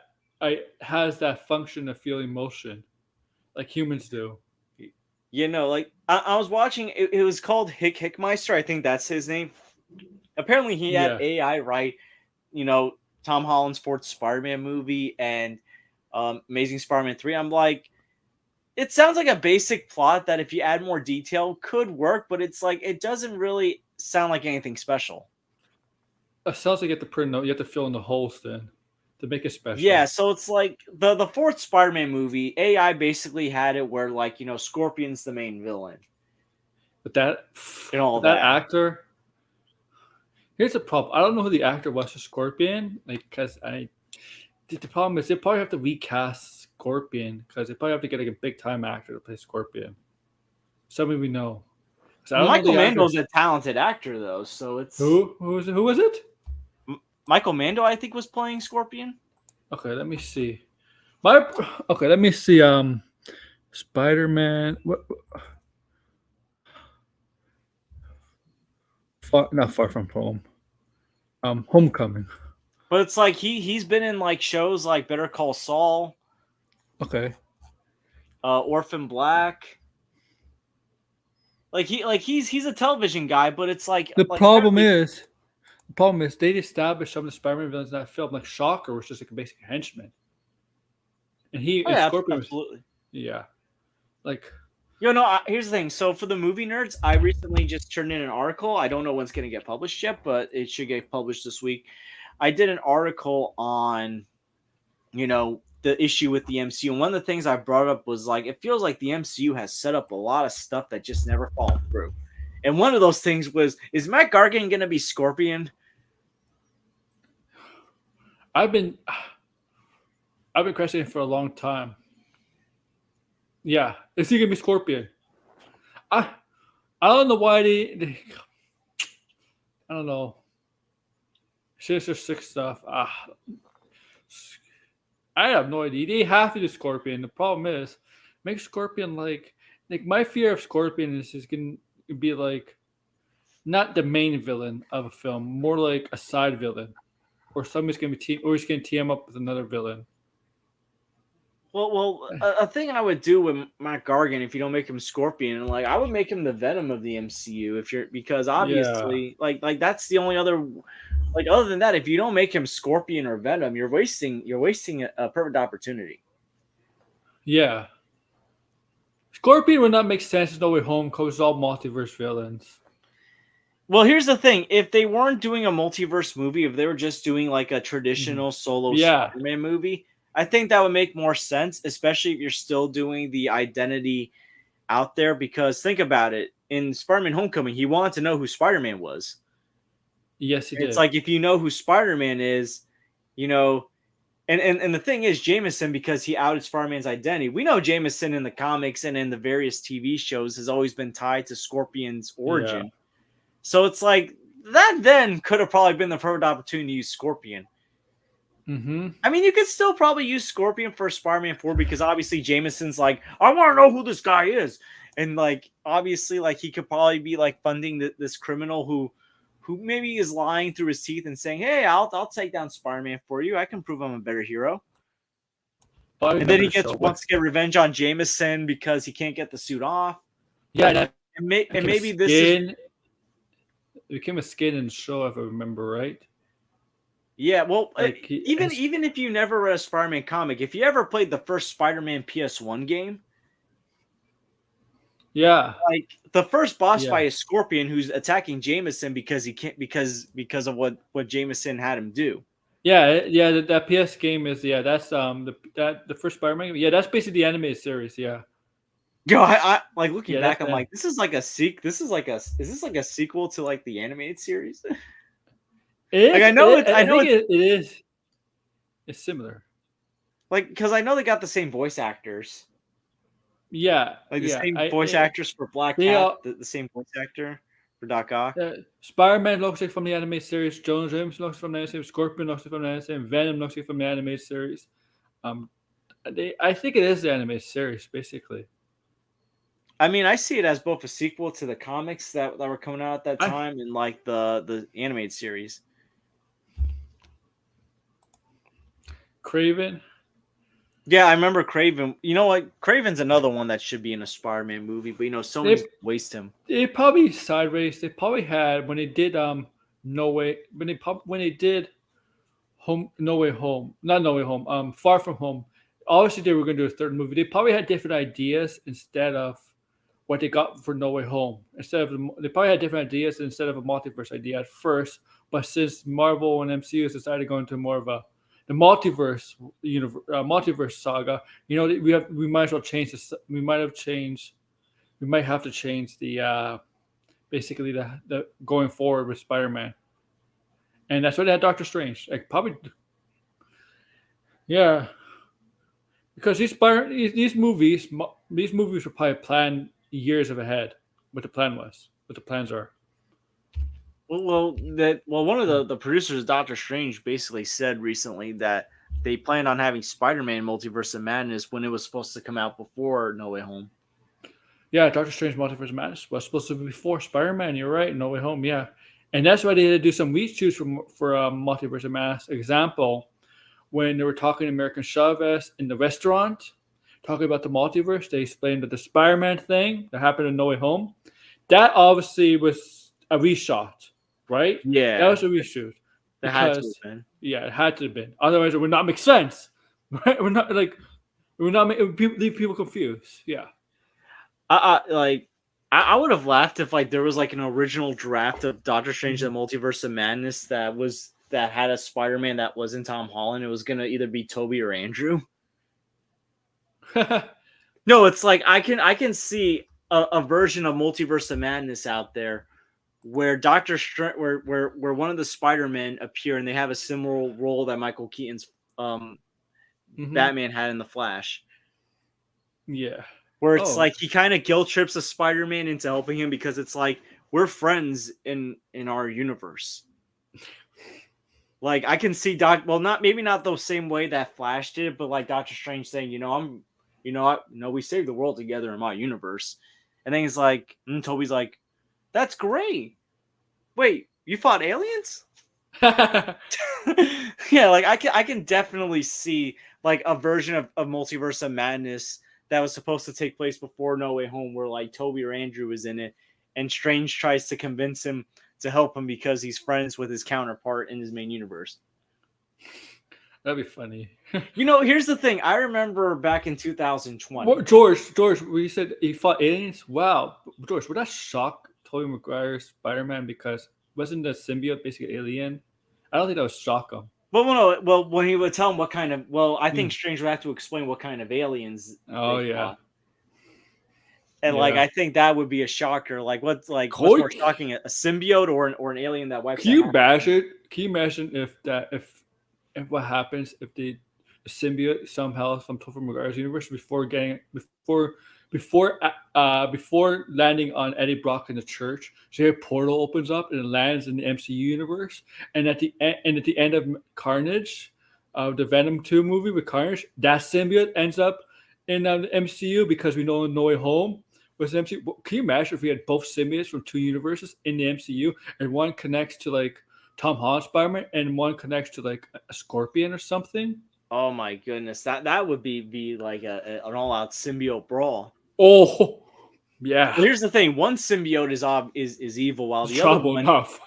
the other one, I wouldn't say is good, but like has more redeeming qualities. Yeah. Oh, oh my god. Like, oh man, that would be crazy. Well, think about it. That wouldn't be a surprise because think about it. The symbiote knows that Peter Parker's Spider-Man in Spider-Man Yeah. 3. So it's Yes, it like does. if you're bringing in beings, and it's like a small sliver of the symbiote stays and tries to Hmm.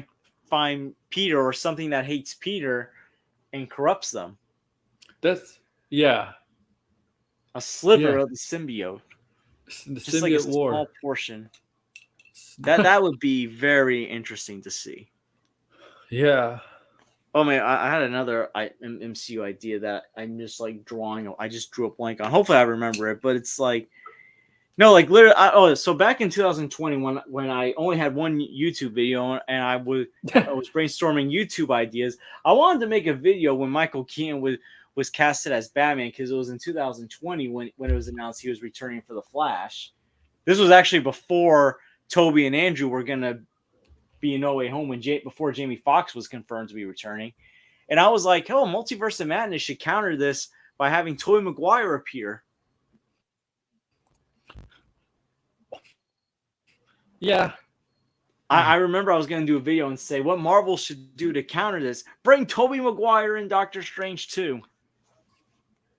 And then the post-credit That scene of happens. Doctor Strange in the Multiverse of Madness has Tobey meeting Andrew Garfield, and that sets up a live action Spider-Verse movie. This was actually an idea that I had. I'm not bullshitting.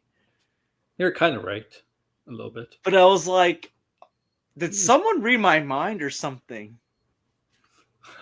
A little bit. I'll never forget. Remember when like Paul Giamatti as Rhino was going to be in No Way Home? Yeah, that turned out to be false. But could you just like Yeah. imagine like how do we cure the Rhino? Like get him out of his suit? Like Rhino was a criminal beforehand. yeah, you Right. can't cure that guy. All you can really do is like be like, you want a Rest Snickers him, bar? knock him out, rest him. That's it, because he was a criminal before. You Right? have a better chance of trying to cure Dandy Hans Green Goblin. Yeah, yeah, definitely. But then it's like then you got like another psychopath in the universe. Oh yeah. You got a better chance of curing Topher Grace's Venom. Oh yeah, for sure. For sure. But yeah, but that guy was just a criminal. He was just a criminal from the start. He didn't become yeah. like he didn't become he didn't have any trouble in his life to become like that. Oh, that's not neat sideways. You should do that. Never hurts to have more Transformer content out there. Or Beast Wars, yeah. Nightmare. Yeah, I remember Nightmare was going to be the original villain. Yeah, it was. And then obviously like Wanda became the villain. That's why the original director left Doctor Strange 2, Scott Yeah, Scott Derrickson. Derrickson. Yeah. And then they got Sam Raimi in there.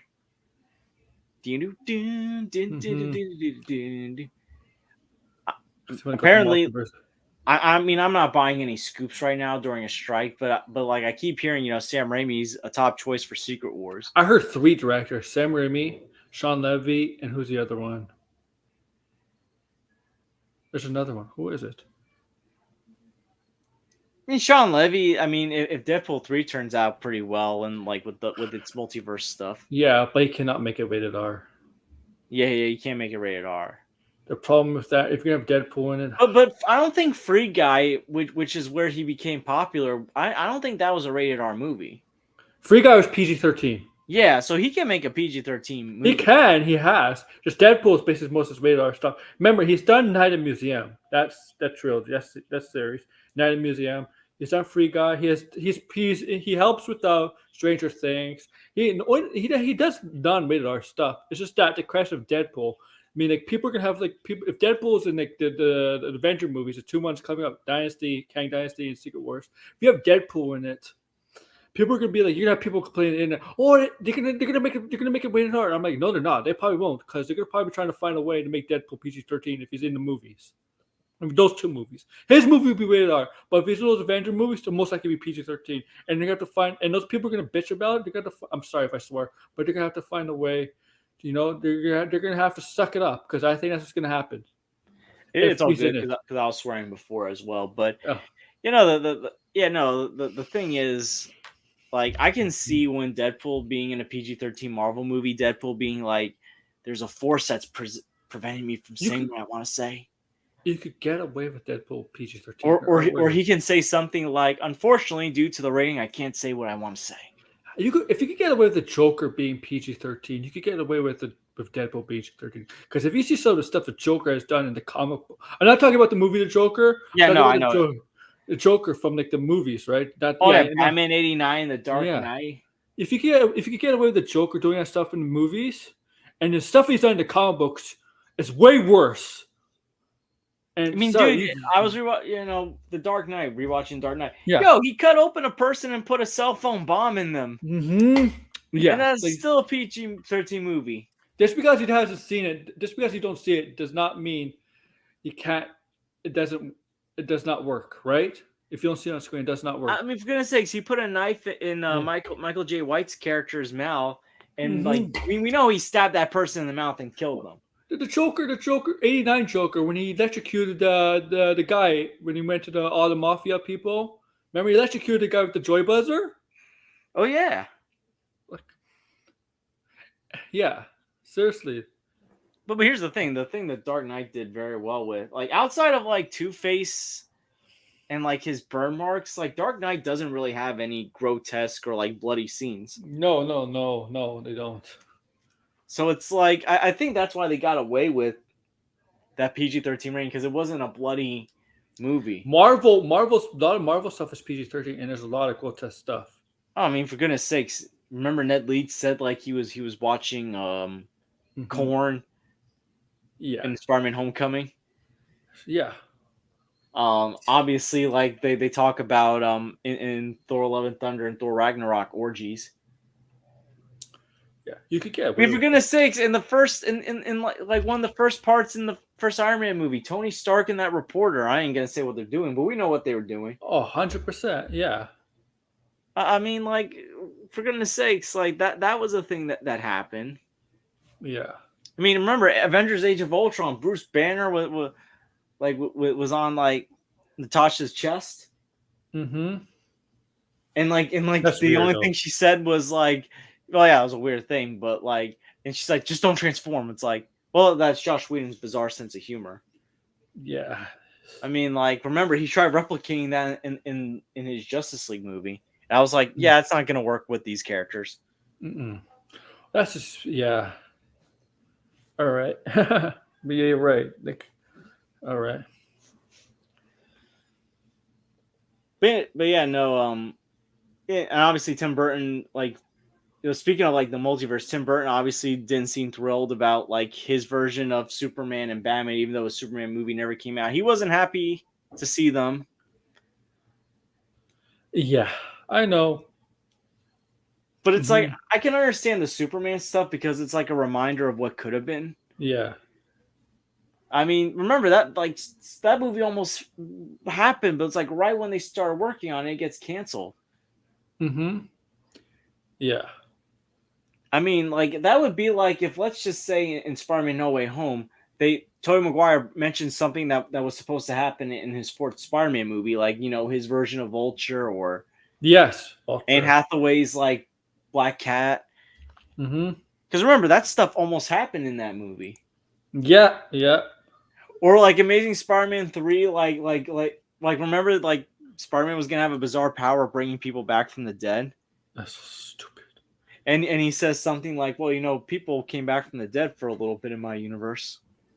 Like kind of like if Peter 1 brought up the snap, and he's like, oh, people that were dead came back to life in my universe. That's so stupid.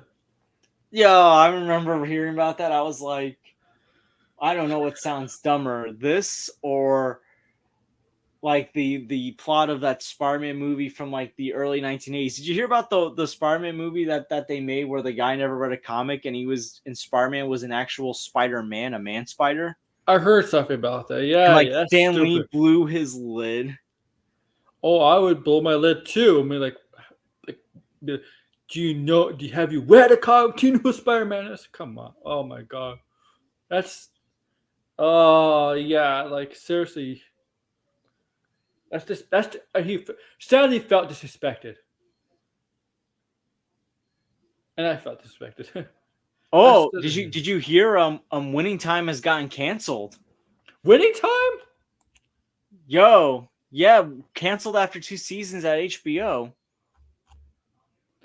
Oh, Willie. Why? It's such a good show.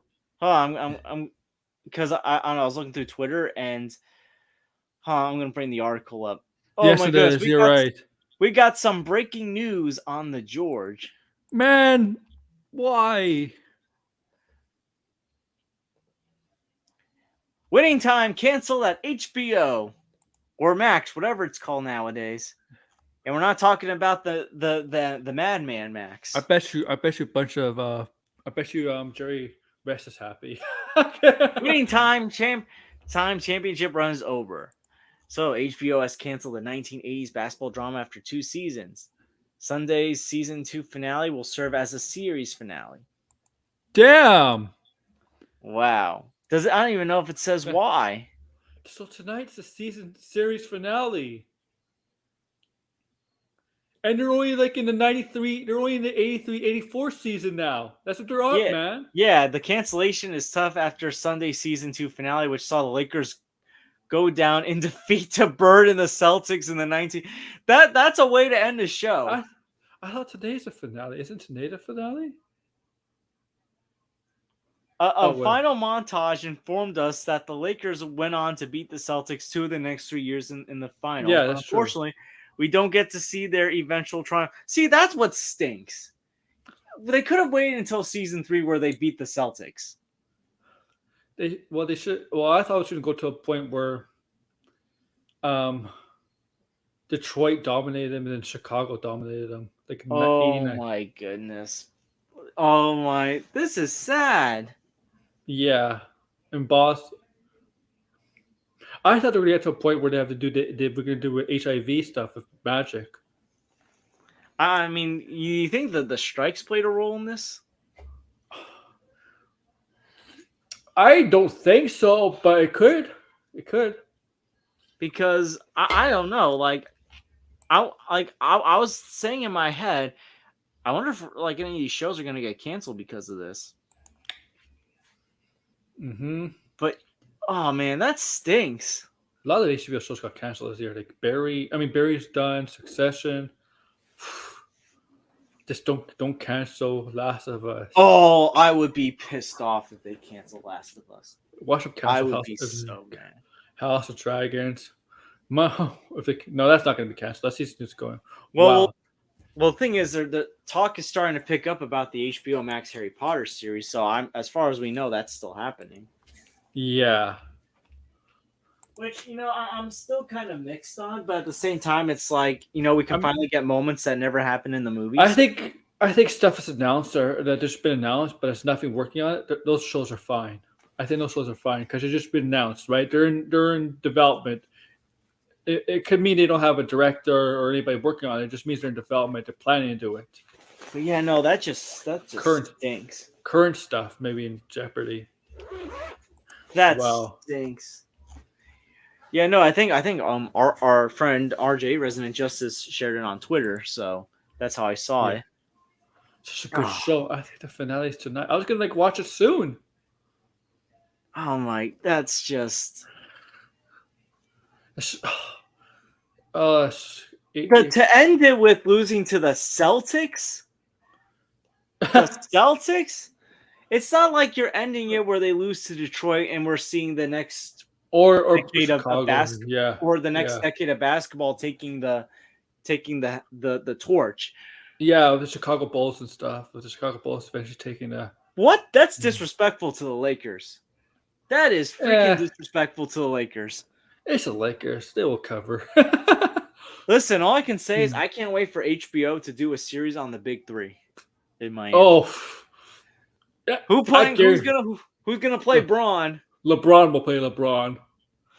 Well, I can see Shannon Sharp being the producer and being like, "You better make Goat James look good." Oh my god! Yeah, Shannon Sharp is a producer. Goat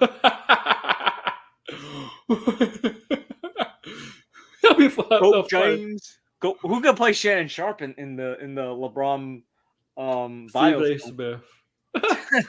That's his new brother, man. Him and Shannon Sharp. Yeah.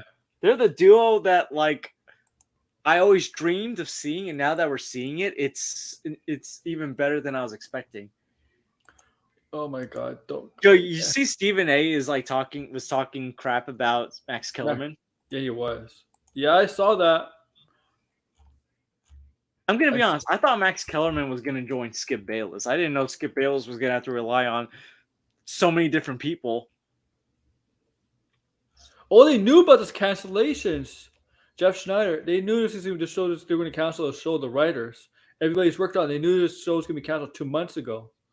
How long until My Time to Shine claims they know about this when they don't even talk about this? My Time to Shine, I don't trust. Like she's been, I don't know. I've been seeing stuff about her, so that she really loves attention. Like she says a lot. She just says a lot of stupid stuff. I just ignore her now. I'm like, no. I don't know why people still pay attention to her. No, here's the thing. I will look on even Instagram, people things that I follow on Instagram movie wise, they will say they heard this from My Time to Shine Hello, or they'll put the initials, and I'll be like, yeah, no, this is bullshit. Problem is, these scoopers are not legit source. Scoopers should not be cited because they don't have a real name. Well, the thing is, George, you're in sports, right? You love sports. What do you do when you cite people that have rumors or they heard something? Do you cite people real names, right? Yeah, I mean, you always say if Adrian Wojnarowski reported this, you say from Adrian. Yeah, Adrian Wojnarowski basically said, "Yeah, this is happening," and yada yada yada. Mm-hmm. So, or not even the big guys, ESPN or Fox, even some of the local reporters for the teams, like the New York Knicks reporter might have heard something, right? Even that's legit, Yeah, the thing is, I just can't buy. I just don't buy into a lot of the stuff that scoopers are saying, especially because we're in a writer's strike. How do these people know what's going to happen in the next Spider-Man movie when it wasn't done being written? Yeah, they have spies. How do you know what's going to happen in Armor Wars when it hasn't even been written? They sound like Doomcock and Cameron Pasha. Oh my goodness, Cameron Pasha. That guy, oh my goodness. What about I want to show someone so badly a Doomclaw camera passion clip who does not know anything about these guys and just be like, "What's your reaction to this? What do you think of this person?" And what's just walk-in source? Maybe they have a walk-in source by Time to Shine and everybody else. Maybe they have a walk-in source. yo, I think I might have told you this, but it's like, yo, I remember one time, like, remember when She-Hulk had the dudes with like the Doomcock masks? And I Yeah. showed my supervisor a picture of Doomcock, and then I showed him the She-Hulk stuff, and he's like, "That looks exactly like that." He don't know nothing about this stuff. I tell him about this stuff. I'm like, "Yeah, this looks like this idiot YouTuber that wears a mask or helmet." I don't even know if I would call it a mask. I call it a helmet, like a It's a pinhead helmet helmet. because it is more of a helmet. I think it's a helmet. Whatever, it's still Like, stupid. I, Whatever it I, is. I also want to show people like a clip of Doomcock, then a clip of the Commandant, and be like, "Tell me this is not the same person." Oh, Commandant. Oh, I always wonder what happened to that Star Trek YouTuber that originally made that accusation. Kowalski or oh, whatever. yeah. I don't remember. Oh, I That's, remember. No, because it was like, because here's the thing. So a few years ago, I actually I don't. discovered this from I don't from remember the Max's guy. stream. Yeah, no, like Max was basically made a video about it. It was back when Max went after hard on the Phantom Menace and stuff. Yeah, he doesn't. Yeah. So it's like he was reacting to Kowalski's video, and I remember like they were showing the clip of like Doom talking. Max went ballistically laughing. I, yeah, he was. And I remember Brian, Master of None, was on that stream. Brian's face, he just looked so stunned. And I was like, this is my face right now. Like Brian's face, because I'm like, this guy's just like Doomcock. Holy crap. Yeah. And it's like Yeah. the goofy outfit, the goofy helmet, the bright The colors, the hand the gestures, yeah, the mannerisms, everything. Yeah. the voice thing. I'm like, Yeah. I just want to show someone who does not know anything about Phantom Menace of Movie Talk YouTube those clips and be like, tell me this is not the same person. Yeah. And tell me why you don't think that. It's like the thing is, it's like I always want to show people, but it's like I don't want to send them down a rabbit hole as well. No, don't. No, because it's like the next thing you know, they're gonna start watching Geeks and Gamers videos.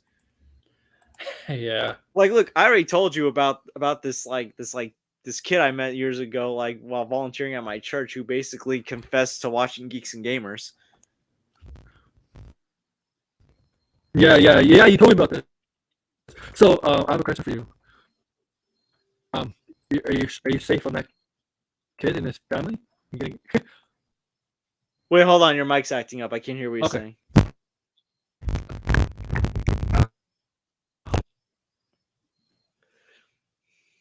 Okay.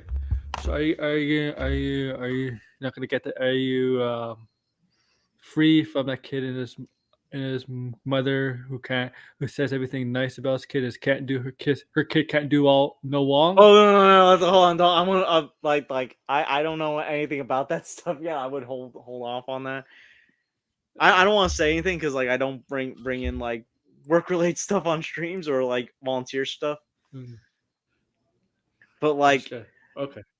yeah, but it's like yeah, no, Mm. like I still remember that this kid, like he was like 12, 13 years old, and he was like, he told me get woke, go broke.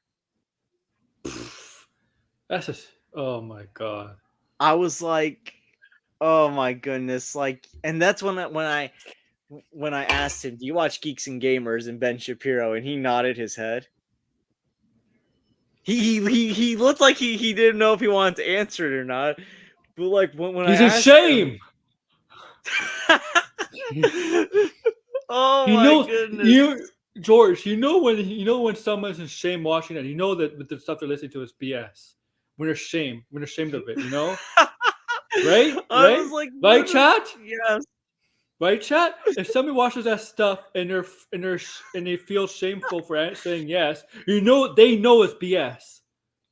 The thing is, it's like I still can't believe like he uttered those words. Like it's called Blue Jays in here. What's up, Blue Jay? Am I a little late? No, Yeah.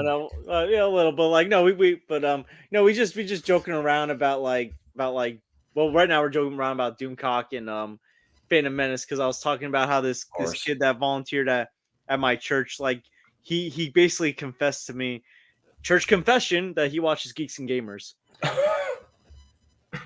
because he uttered the words "get woke and go broke." Now this was back in 2018, Oh God. so it's like I'm That's just like stunned. No, because I'm making jokes saying like, should I show someone like does not know anything about movie talk a clip of Doomcock and then be like, what do you think of this character? Oh my gosh, that's wow. That's wild. Yeah, but it's like now that you're here, Blue Jay, what are your thoughts on the Aquaman 2 trailer? I want to hear what you think. I mean, me and Aaron shared our thoughts. I like the trailer. I really do. Really, it's so weird that this movie is just we're coming in 3 months of the year now, and so we already got a trailer for this movie. Like the marketing is just so strange on this one. I was like, oh wow, this movie actually is coming out. Wow. I thought the trailer looked really good. I like the visuals of the movie. I thought it looked really beautiful looking. Like it's gonna be just visual of a visual feast. That's what we're gonna be getting. So I mean, I love the first one, and I'm just hoping for at least a good movie. A good movie. You know, as always, I was kind of a little weary about this movie. Like I've been hearing a bunch of shit that happened around it, but well, this trailer it was like, man, it looked really good. I mean, being like the final DCEU film, I mean, I'm hoping it's at least good, and it ends up with I guess, a high note, quote unquote. I mean, visually it looks really good. Like Aquaman has really good visuals. Yeah, it does. Um, oh yeah. Also, we were talking about. I don't know if you ever seen the HBO show Winning Time, but apparently, like, it got canceled. Oh, I've heard about that show, and I heard it's great, but I can't. That doesn't surprise me because if you're owned by a reality TV guy, you did a lot of cutting corners and stuff. So But oh yeah. So like the thing I was bringing up. So renegotiations between the writers and the studios are happening this week. Should there be any optimism or? no. I don't know. Well, how many times they've done this, like renegotiation through and through. I'm like, I don't even know. Like if they don't come to a deal at this point by the end of this year, Jesus Christ, man. I'm like, oh my gosh. I'm just like, I'm a wait and see. Like, I'm hoping yes, but this is like what the I don't know how many times they've done this. Like first, second, third, fourth, fifth time. I don't know. It's just getting ridiculous now. Like just like you ask yourself, like, is this still going on? This is like if you ask yourself, I don't I normally just forget about it, and then when I was like, wait, this is still going on? I thought they already come to agreement at this point. Like, come on now. It's just it's been I can't believe it's been that long. I just can't. So I'm hoping Aaron, for a deal. and I know Aaron, you said no. Why is that? Because if you look at the writers, and if you look at what they're responding to, the trades, right? The trades are saying this, right? The writers are not. The writers are still. Yeah, this is not. They're not exactly true, and all this is true in the article, stuff like that. Because they said it's the writers that are the ones who negotiate the meeting and stuff like that, which is not exactly according to them is true. They're kind of like saying no, this is true, or anything like that. Still, and that's the same playbook they've been using for months. And as you know, the trades, the trades are the reporting, Variety, Hard, the Reporter, the Rap, they're very favorable to the studios, right? So, of course, you got to take this with a grain of salt because of who's reporting it. We got to look on Twitter. We got to see it from the writer's side of things, okay?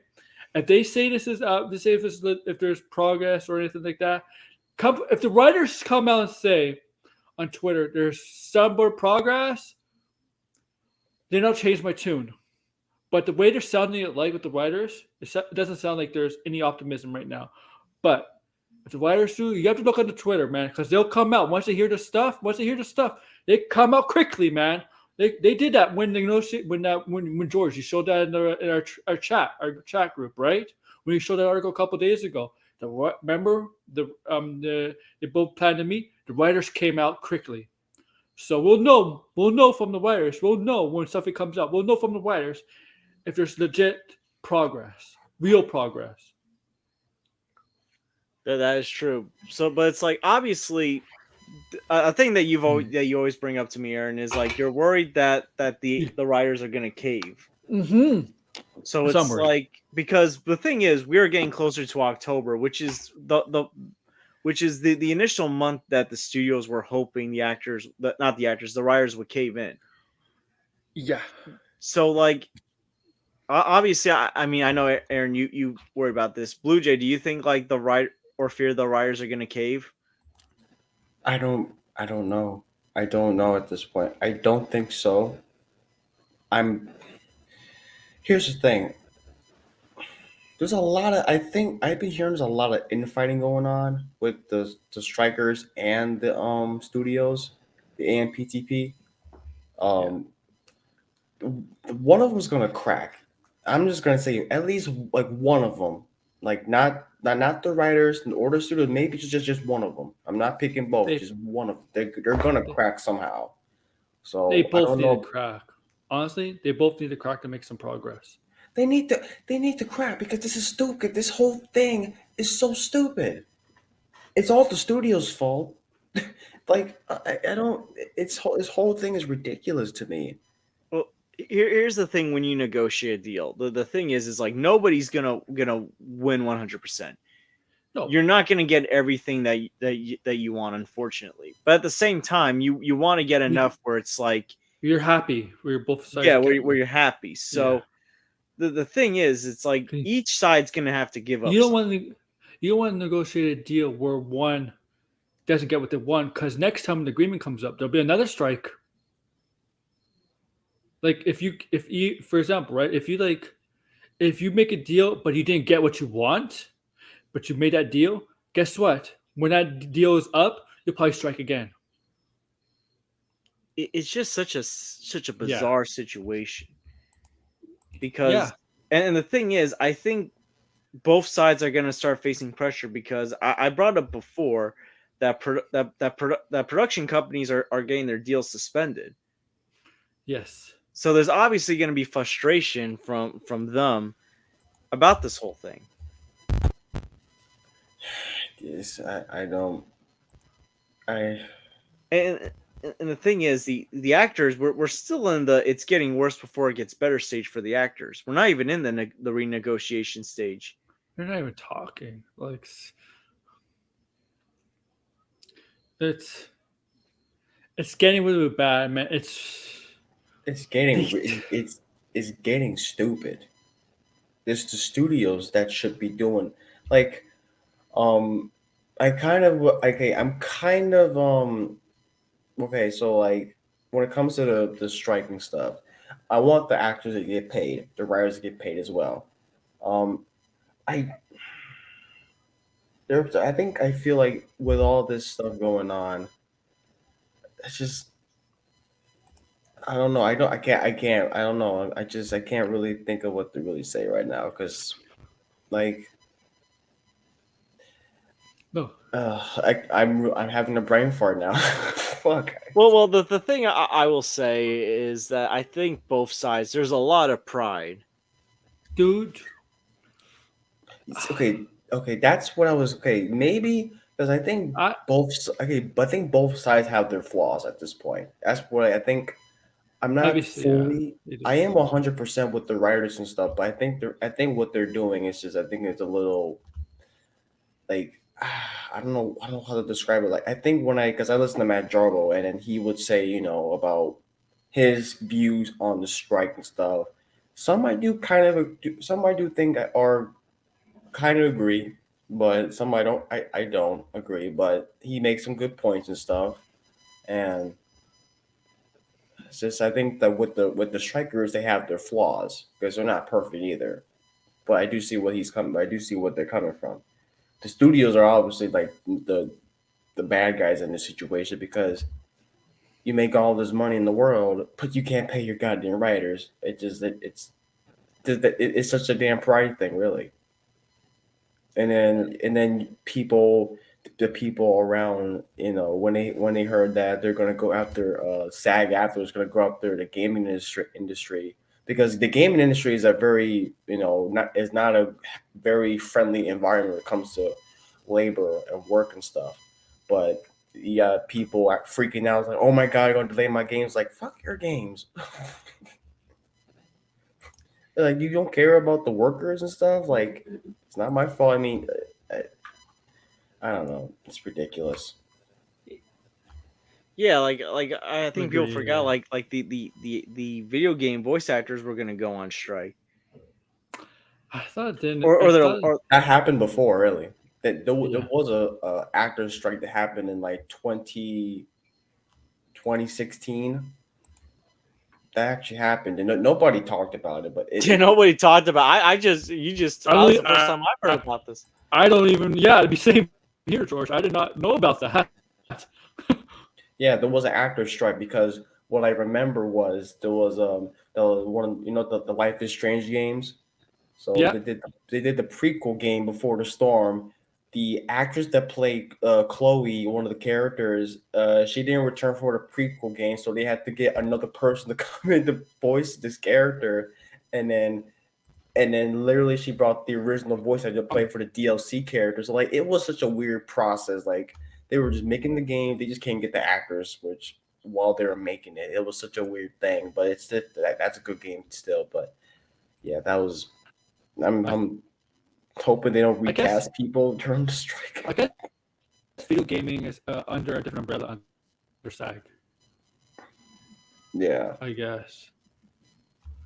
But I mean, we're living in Yeah. a time where obviously so many things are going on strike right now. It's not even the entertainment industry.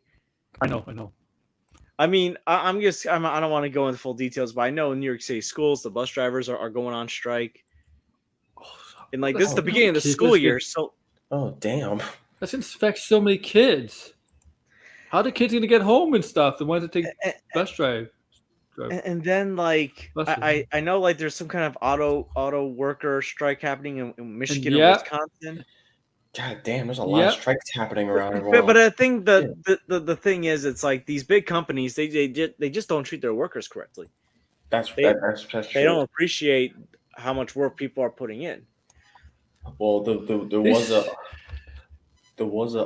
so like literally last year because the place I work at, they were thinking about going on strike, and everybody was on. They make these Facebook groups and like, we're gonna go on strike, and it never happened. So like, are y'all saying it, or you're trying to be intimidating, or like what? Like, you're just saying something. You're just saying things like, I don't know. That's like literally the place where I freaking work at. They were like, we're gonna go on strike, and it never happened. It's whatever. I mean, it's like we gotta have the SpongeBob mentality. Krusty Krab is unfair. Mr. Krabs is in there. Oh my goodness! You know, I remember someone. It was during the 2016 election. Someone outside one of those news buildings, like as the news is going on, like outside the window, someone had a Krusty Krab is unfair sign.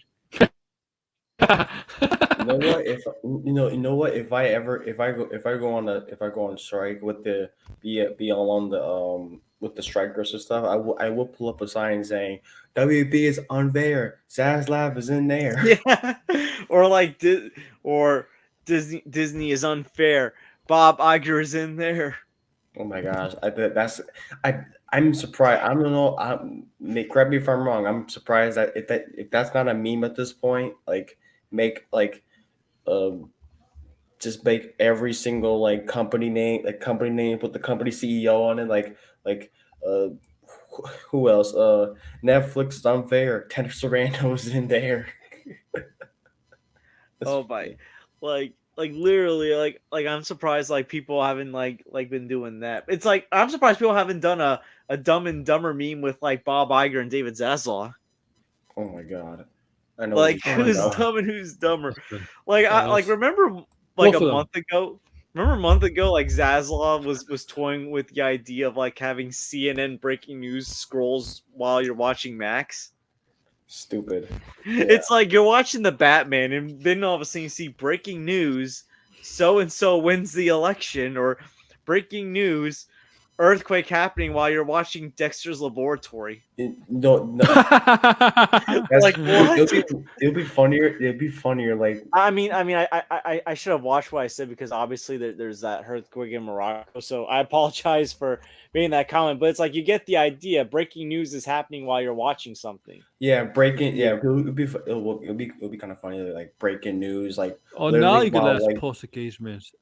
like literally while the scene in the Batman where everything blows up and then you goes and the Riddler goes boom, and all the water comes in like breaking news. Like while that's happening, like what? Good. Oh, now, wow. now you can post show us our. Wait, what happened here? I just don't know on Twitter for a while you couldn't see people's when you click on a tweet and he says when you want to go he says that you want to go to repost or repost by retweeting it or quote you put your own thing on top or view quote or and then you can also right and you can view other people's quote retweets right when you Yeah. click on it. Did you on your Twitter on your laptop on your computer wherever you use for a little bit not able to click on view quotes from other people? Yeah, that was so weird. I couldn't I think see it's back. I couldn't see who was liking tweets or Yeah. or who was reposting I stuff. can't see that either. I think it's back. It's back on my laptop. I could do it now. Let me see my phone. I still can't do it. Well, I got it back. Well, Let me see. I'm doing it from my computer. Let me look at my phone. I mean, like, I guess Elon Musk must hate me. Elon Musk is screwing up this whole damn. I don't give a Oh. crap about. I don't really give much of a crap about Twitter because like it's such a cesspool of like apps sometimes. Well, most every time ever.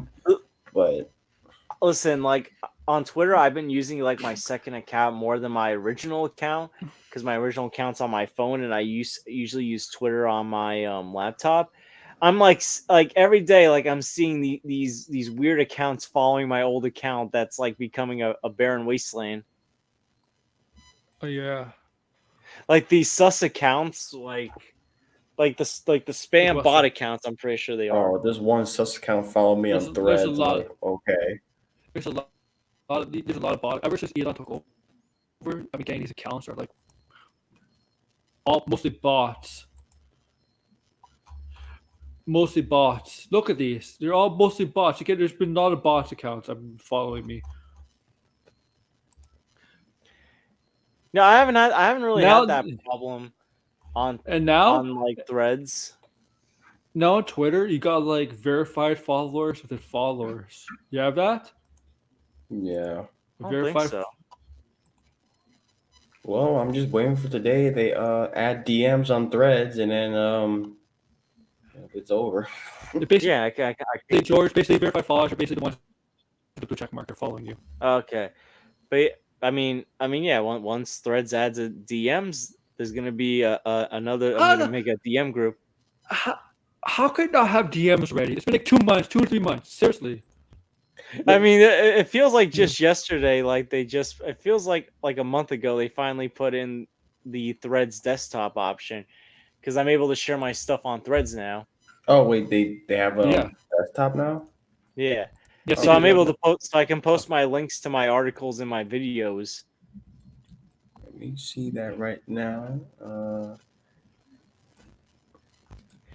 I almost had a problem with it because for some reason, whenever I try to log back into Instagram, this is why I hate logging out. For some reason, it never gets. It always says I don't have an email registered under it, which I do. Mhm. Oh, I can't find it anywhere. I don't That's like the idea in Instagram to get threads. It's so dumb.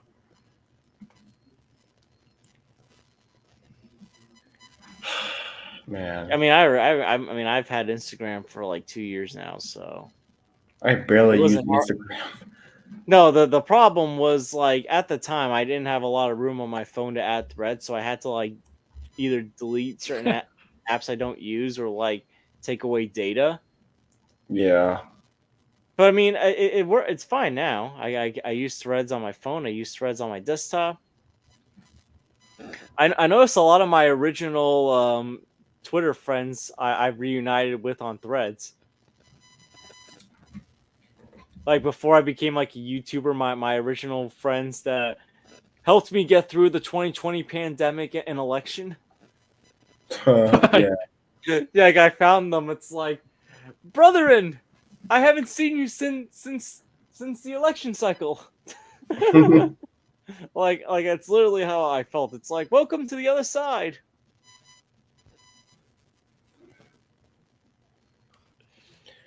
Oh man. Yeah, no, it's just like at this point, like I only use Twitter just to share links and stuff. That's what I do mostly. But Yeah, It's like, oh, you go ahead, man. it's like I wonder if people even know that Threads is around.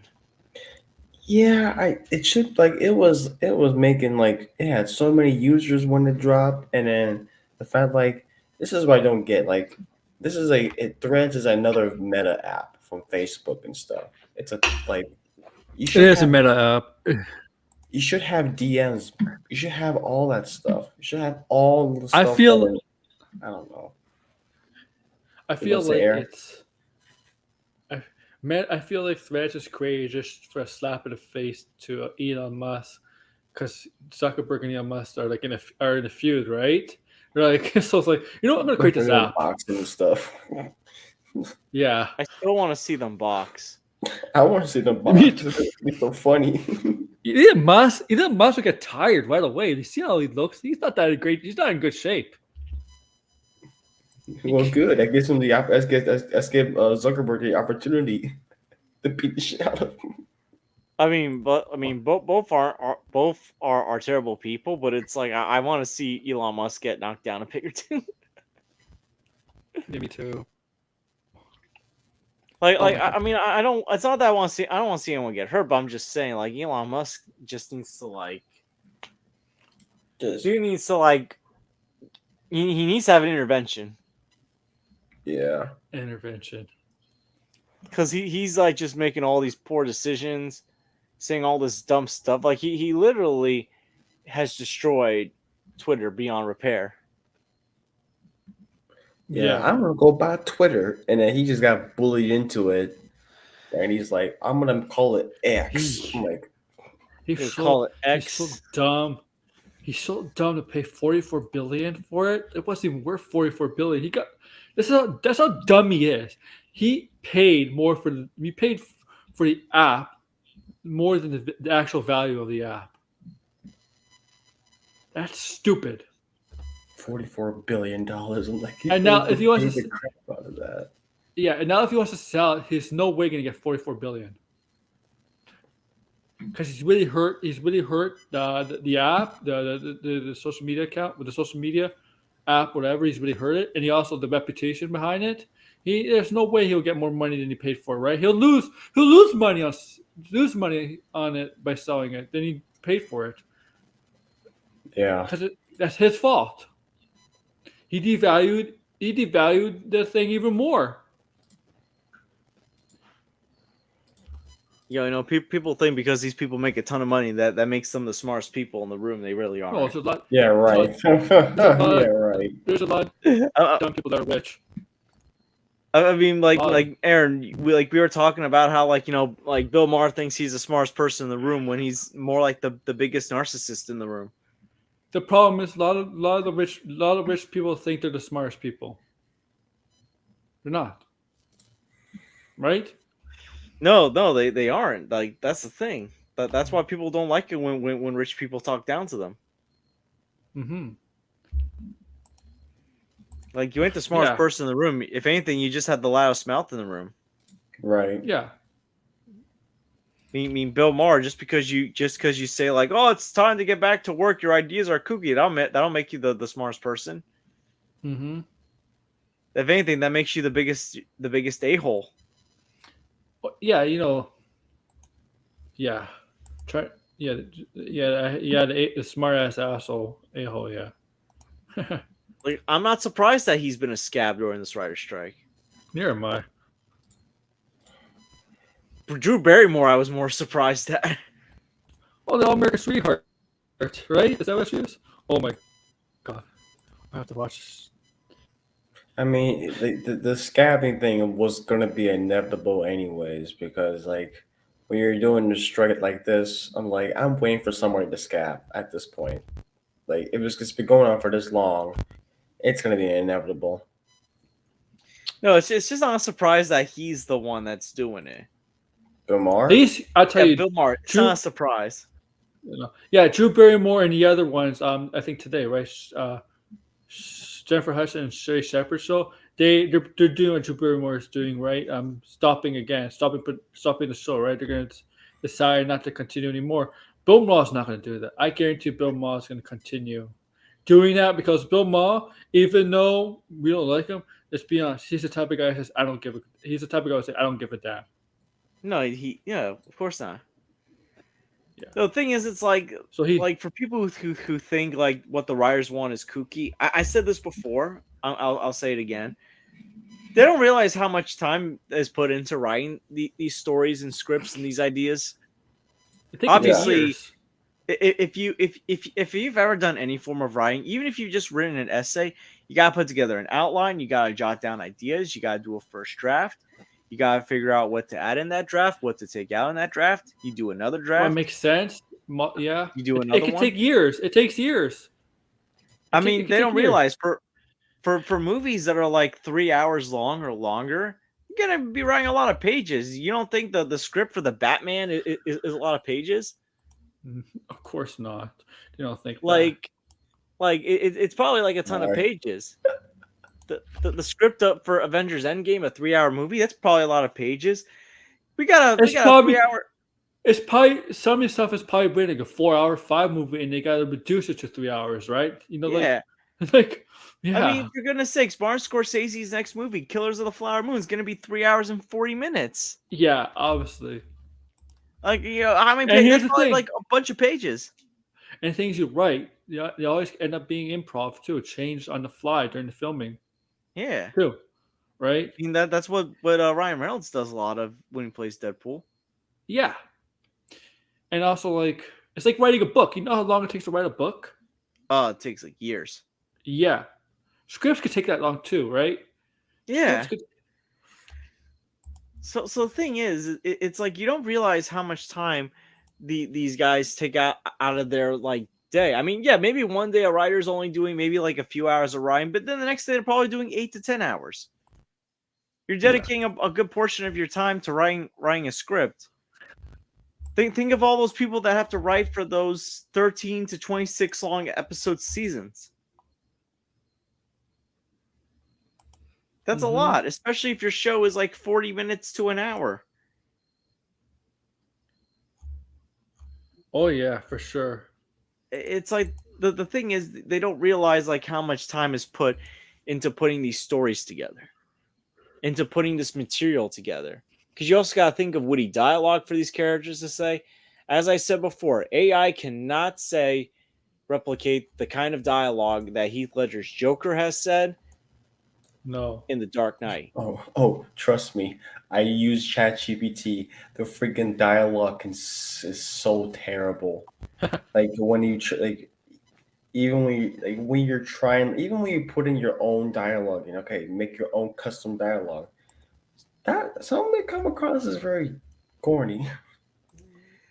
Oh my! Like the thing is, here's the thing. So I was toying around with an AI writers tool to actually see. So I pitched a sequel to Spider-Man No Way Way Home, and I kind of put Oh. like certain characters. So whenever I put MJ's name in there, they think I'm referring to Mary Jane Watson, not Michelle Jones. Yeah, like Whenever I put in Harry Osborn, they think Harry Osborn was already in the MCU. No. yeah, because like the thing is with AI is that the fact like it's programmed. ChatGPT is only programmed to remember to know everything up until September of 2021. It doesn't Yeah. know anything currently now. So it's not like it's not a consistent update to that Yeah, it's not memory. gonna take over. It's not gonna take over Yeah, ChatGPT. so it's not. I think like I don't think AI is gonna take over. I don't really think so because AI is not as smart as they think. Because open like the chat GPT, it always kind of decreases. It decreases its capabilities. So like it always fucks it up. So we I don't use it to write a script because I know what chat GPT writes. It's very terrible. But I use it to kind of like to flesh out my ideas and stuff. You know, I don't really use it to write a script because like, come on now, like I mean, if anybody's gonna use a script to make like, no, you're not gonna go to ChatGPT and go like, okay, make me a Transformers movie that is written like a Christopher Nolan film.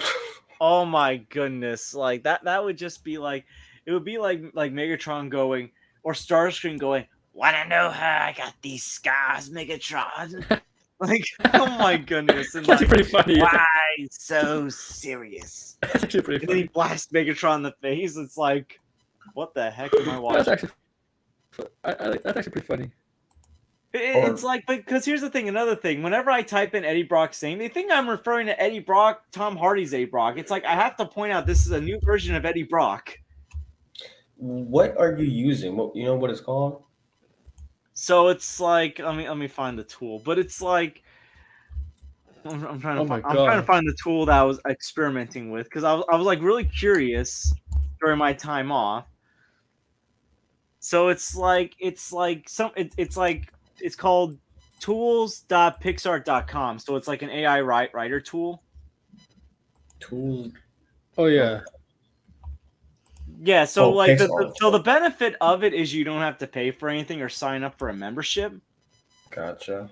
So it's like it's so that's why like I like to use it to mess around and like make and like see like will it have a crazy idea. I actually typed up like a Stephen a Skip Bayless and Shannon Sharp debating Spider-Man prompt in there. What did he get? And it actually kind of got Shannon and Skip correctly. Oh wow. See, what I like about ChatGPT is that like I kind of like the fact like, okay, I will bring it does kind of bring up like whenever you say like you know it does have like a good amount of memory of like TV shows and stuff that are like not so popular. So I was like, okay, it kind of okay, it remembers that kind of stuff. I was like, all right, that's cool, but not like newer TV shows like beyond 2021. You know, it's like, come on, like you even when you're just like, okay, make a one sentence prompt, like prompt this thing. You have to prompt it like really good to make it the way you need it. So I don't, like I said, I don't think. So the thing is the problem with this tool that I like to use. Wait, Aaron, you talking? Yeah, I'm here. Oh yeah, so yeah, no, because I saw the thing moving, so I didn't know if you were trying to talk or there was sound. I think he's good. I think I don't know what that is. But anyways, like one of the things that I want to bring I up think there's about sound maybe. okay, but anyways, one of the things I want to bring up is like the thing is when the tool that I use, the problem is it's like the more you type, the less creative it gets. It's like when you just like type up like just random words. Like for example, if you just type up random characters, it'll actually be more creative. That's what I do with ChatGPT. I type so much I to prompt it because I needed a specific thing, you know. a specific thing. Like, okay, I would make um I would make like a story, but not like, oh yeah, take this and write that for and just take that and just make a movie on it. No, no, no. You can use it to like improvise. It's not used to like write for you. Okay, so you can't just like, okay, type it, Okay. let it type prompt You it, know, type you know for what I'm you. gonna do? Here You you know what I'm go. gonna do? Can I just do like an AI version of myself instead of recording a video? Send me like how they did with Max Oh back in the my day. goodness. Oh I'm my. too Yeah. too lazy. I mean, I'm Oh too. my. I just I want to do that. Now Save me I that some work. now that I won't do because there's one YouTuber. Uh, No, I'll do it to he. myself. Oh yeah, yeah. Yeah, but I wouldn't like do made like it was like gaming. It was like gaming YouTuber. He used AI and a animated character to AI his voice to just make it look like he's playing Minecraft. Like that is some stupidly lazy ass shit. Like so it's not actually him. It was like some animated avatar, and then he used AI to freaking put his voice in the character, make it look like he's playing Minecraft. I'm like, okay, just to get view. I'm like, what? What is this crap? This is garbage. Oh my. Yeah, I like I had this I typed up like this thing about like what if Clerk's characters were in the MCU and they're the only ones that remembered Peter Parker after No Way Home. And like I had the one character like Elias that's like crazy about religion and stuff being like this is God's doing. And like Jay from like Jay and Silent Bob is like, no way, man, we met God once. She wouldn't do anything like this. And I had Randall and Jay lead an angry mob to like the Sanctum Sanctorum. Be like, oh, Wow. so is your? I'll be like, is your God Thanos? And then I Is your had God like Thanos? Alan I'm Rickman like, who played the voice of God in oh, Dogma. His character be like saying to Randall, weren't you the one that ruined Julie Dwyer's funeral? oh, And Alan Peter Parker Rickman. asked, how the hell did you knock over a casket at a funeral? Because that's what Randall was known for in Clerks. He knocked over a casket during a Yeah, yeah. funeral.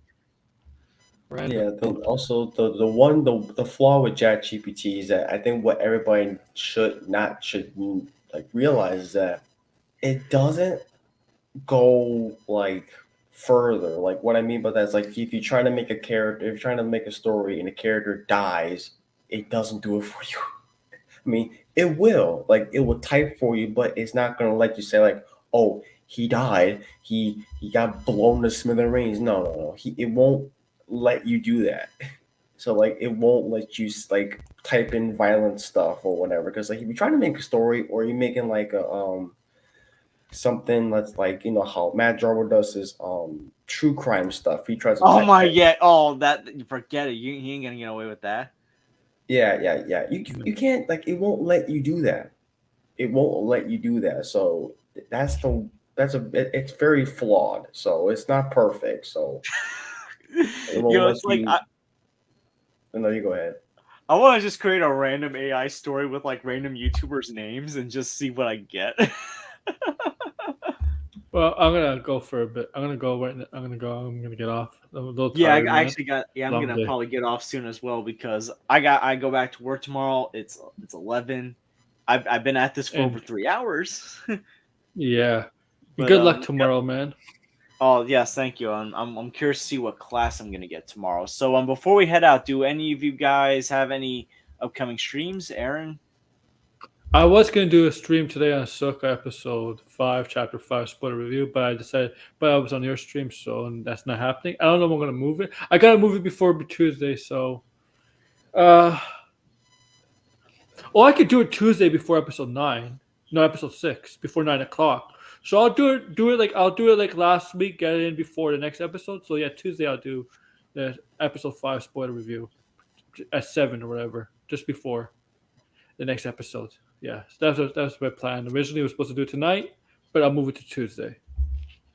Thank you. Yeah, go Okay. ahead. Blue Jay, you got anything planned? Uh, Not necessarily. Like maybe Aqua Cinema channel wise, not really. I'm trying to think of what else to do other than my reviews and stuff. Let's see. I probably might do a review on the creator. I am about to go see Expendables this week. I am actually looking forward to go see that. Nice. And the creator definitely the week after next Friday, because say Sunday. So I am seeing the creator. Um, I don't know, just I don't know what to do. I'm just kind of just like, okay, whatever. I'll find the time, whatever I can do streams. But I will be doing some videos on my main channel, the Blue Jay channel. We'll be doing more Kombat 1, Spider-Man 2, all them. All man, they got all them games coming out this year. Oh, that's So, right. yeah, We got all these. Oh yeah, we got so many games coming out. I still gotta play Breath of the Wild. long ass game. Yeah, no, I already know it's gonna be a long game, but yeah, go subscribe to Aaron and Blue Jay if you haven't already. They make awesome content, and I want to once again thank them for showing up. As for my channel, I do have some movie reviews planned. I do want to review Alfred Hitchcock's Psycho this week because I recently rewatched it today. I plan on seeing A Haunting in Venice this weekend, one of those mystery thrillers where Kenneth Branagh plays Hercule Poirot, well, whatever his last name is. I call him Hercules. Yeah, Hercules. Obviously the creator comes out as well, and I got some Halloween themed, scary themed reviews coming up as well with Halloween Oh yeah. coming around the corner. Oh, and let's let you all know. Like sometime next month, I'll be doing like an NHL and an NBA kind of like preview stream next month. Oh, I gotta do an NBA Yeah. stream as well soon, and yeah, I'm gonna probably start making these weekend Sports streams a regular channel. thing. Sports channel. Yeah. You want to put my sports channel in the chat too if you want. Oh yeah. George. Blue Jay, do you want to share your Blue Jay channel where you do your gaming stuff so I can promote that as well? Oh yeah, right. Because I Yeah. have the most. That's my channel had the most subscribers. So I had this channel for like freaking 6 years. I gotta be careful of my streams now. I have my 10-year-old cousin sub to me, so I gotta be careful. Yeah, I gotta be careful as well because my almost 13-year-old cousin tuned in last weekend. You know, the one thing I'm always dreading is a kid from work discovering my YouTube channel, being like, "Hi, Mr. George." Oh no. So, like, literally, look, I was telling my supervisor last week, I had a dream where I was at the mall talking with friends, and I was using curse words, but I wasn't like cursing anyone or calling anyone something. And then the next day, one of the kids is like, "Mr. George, why are you cursing at the mall?"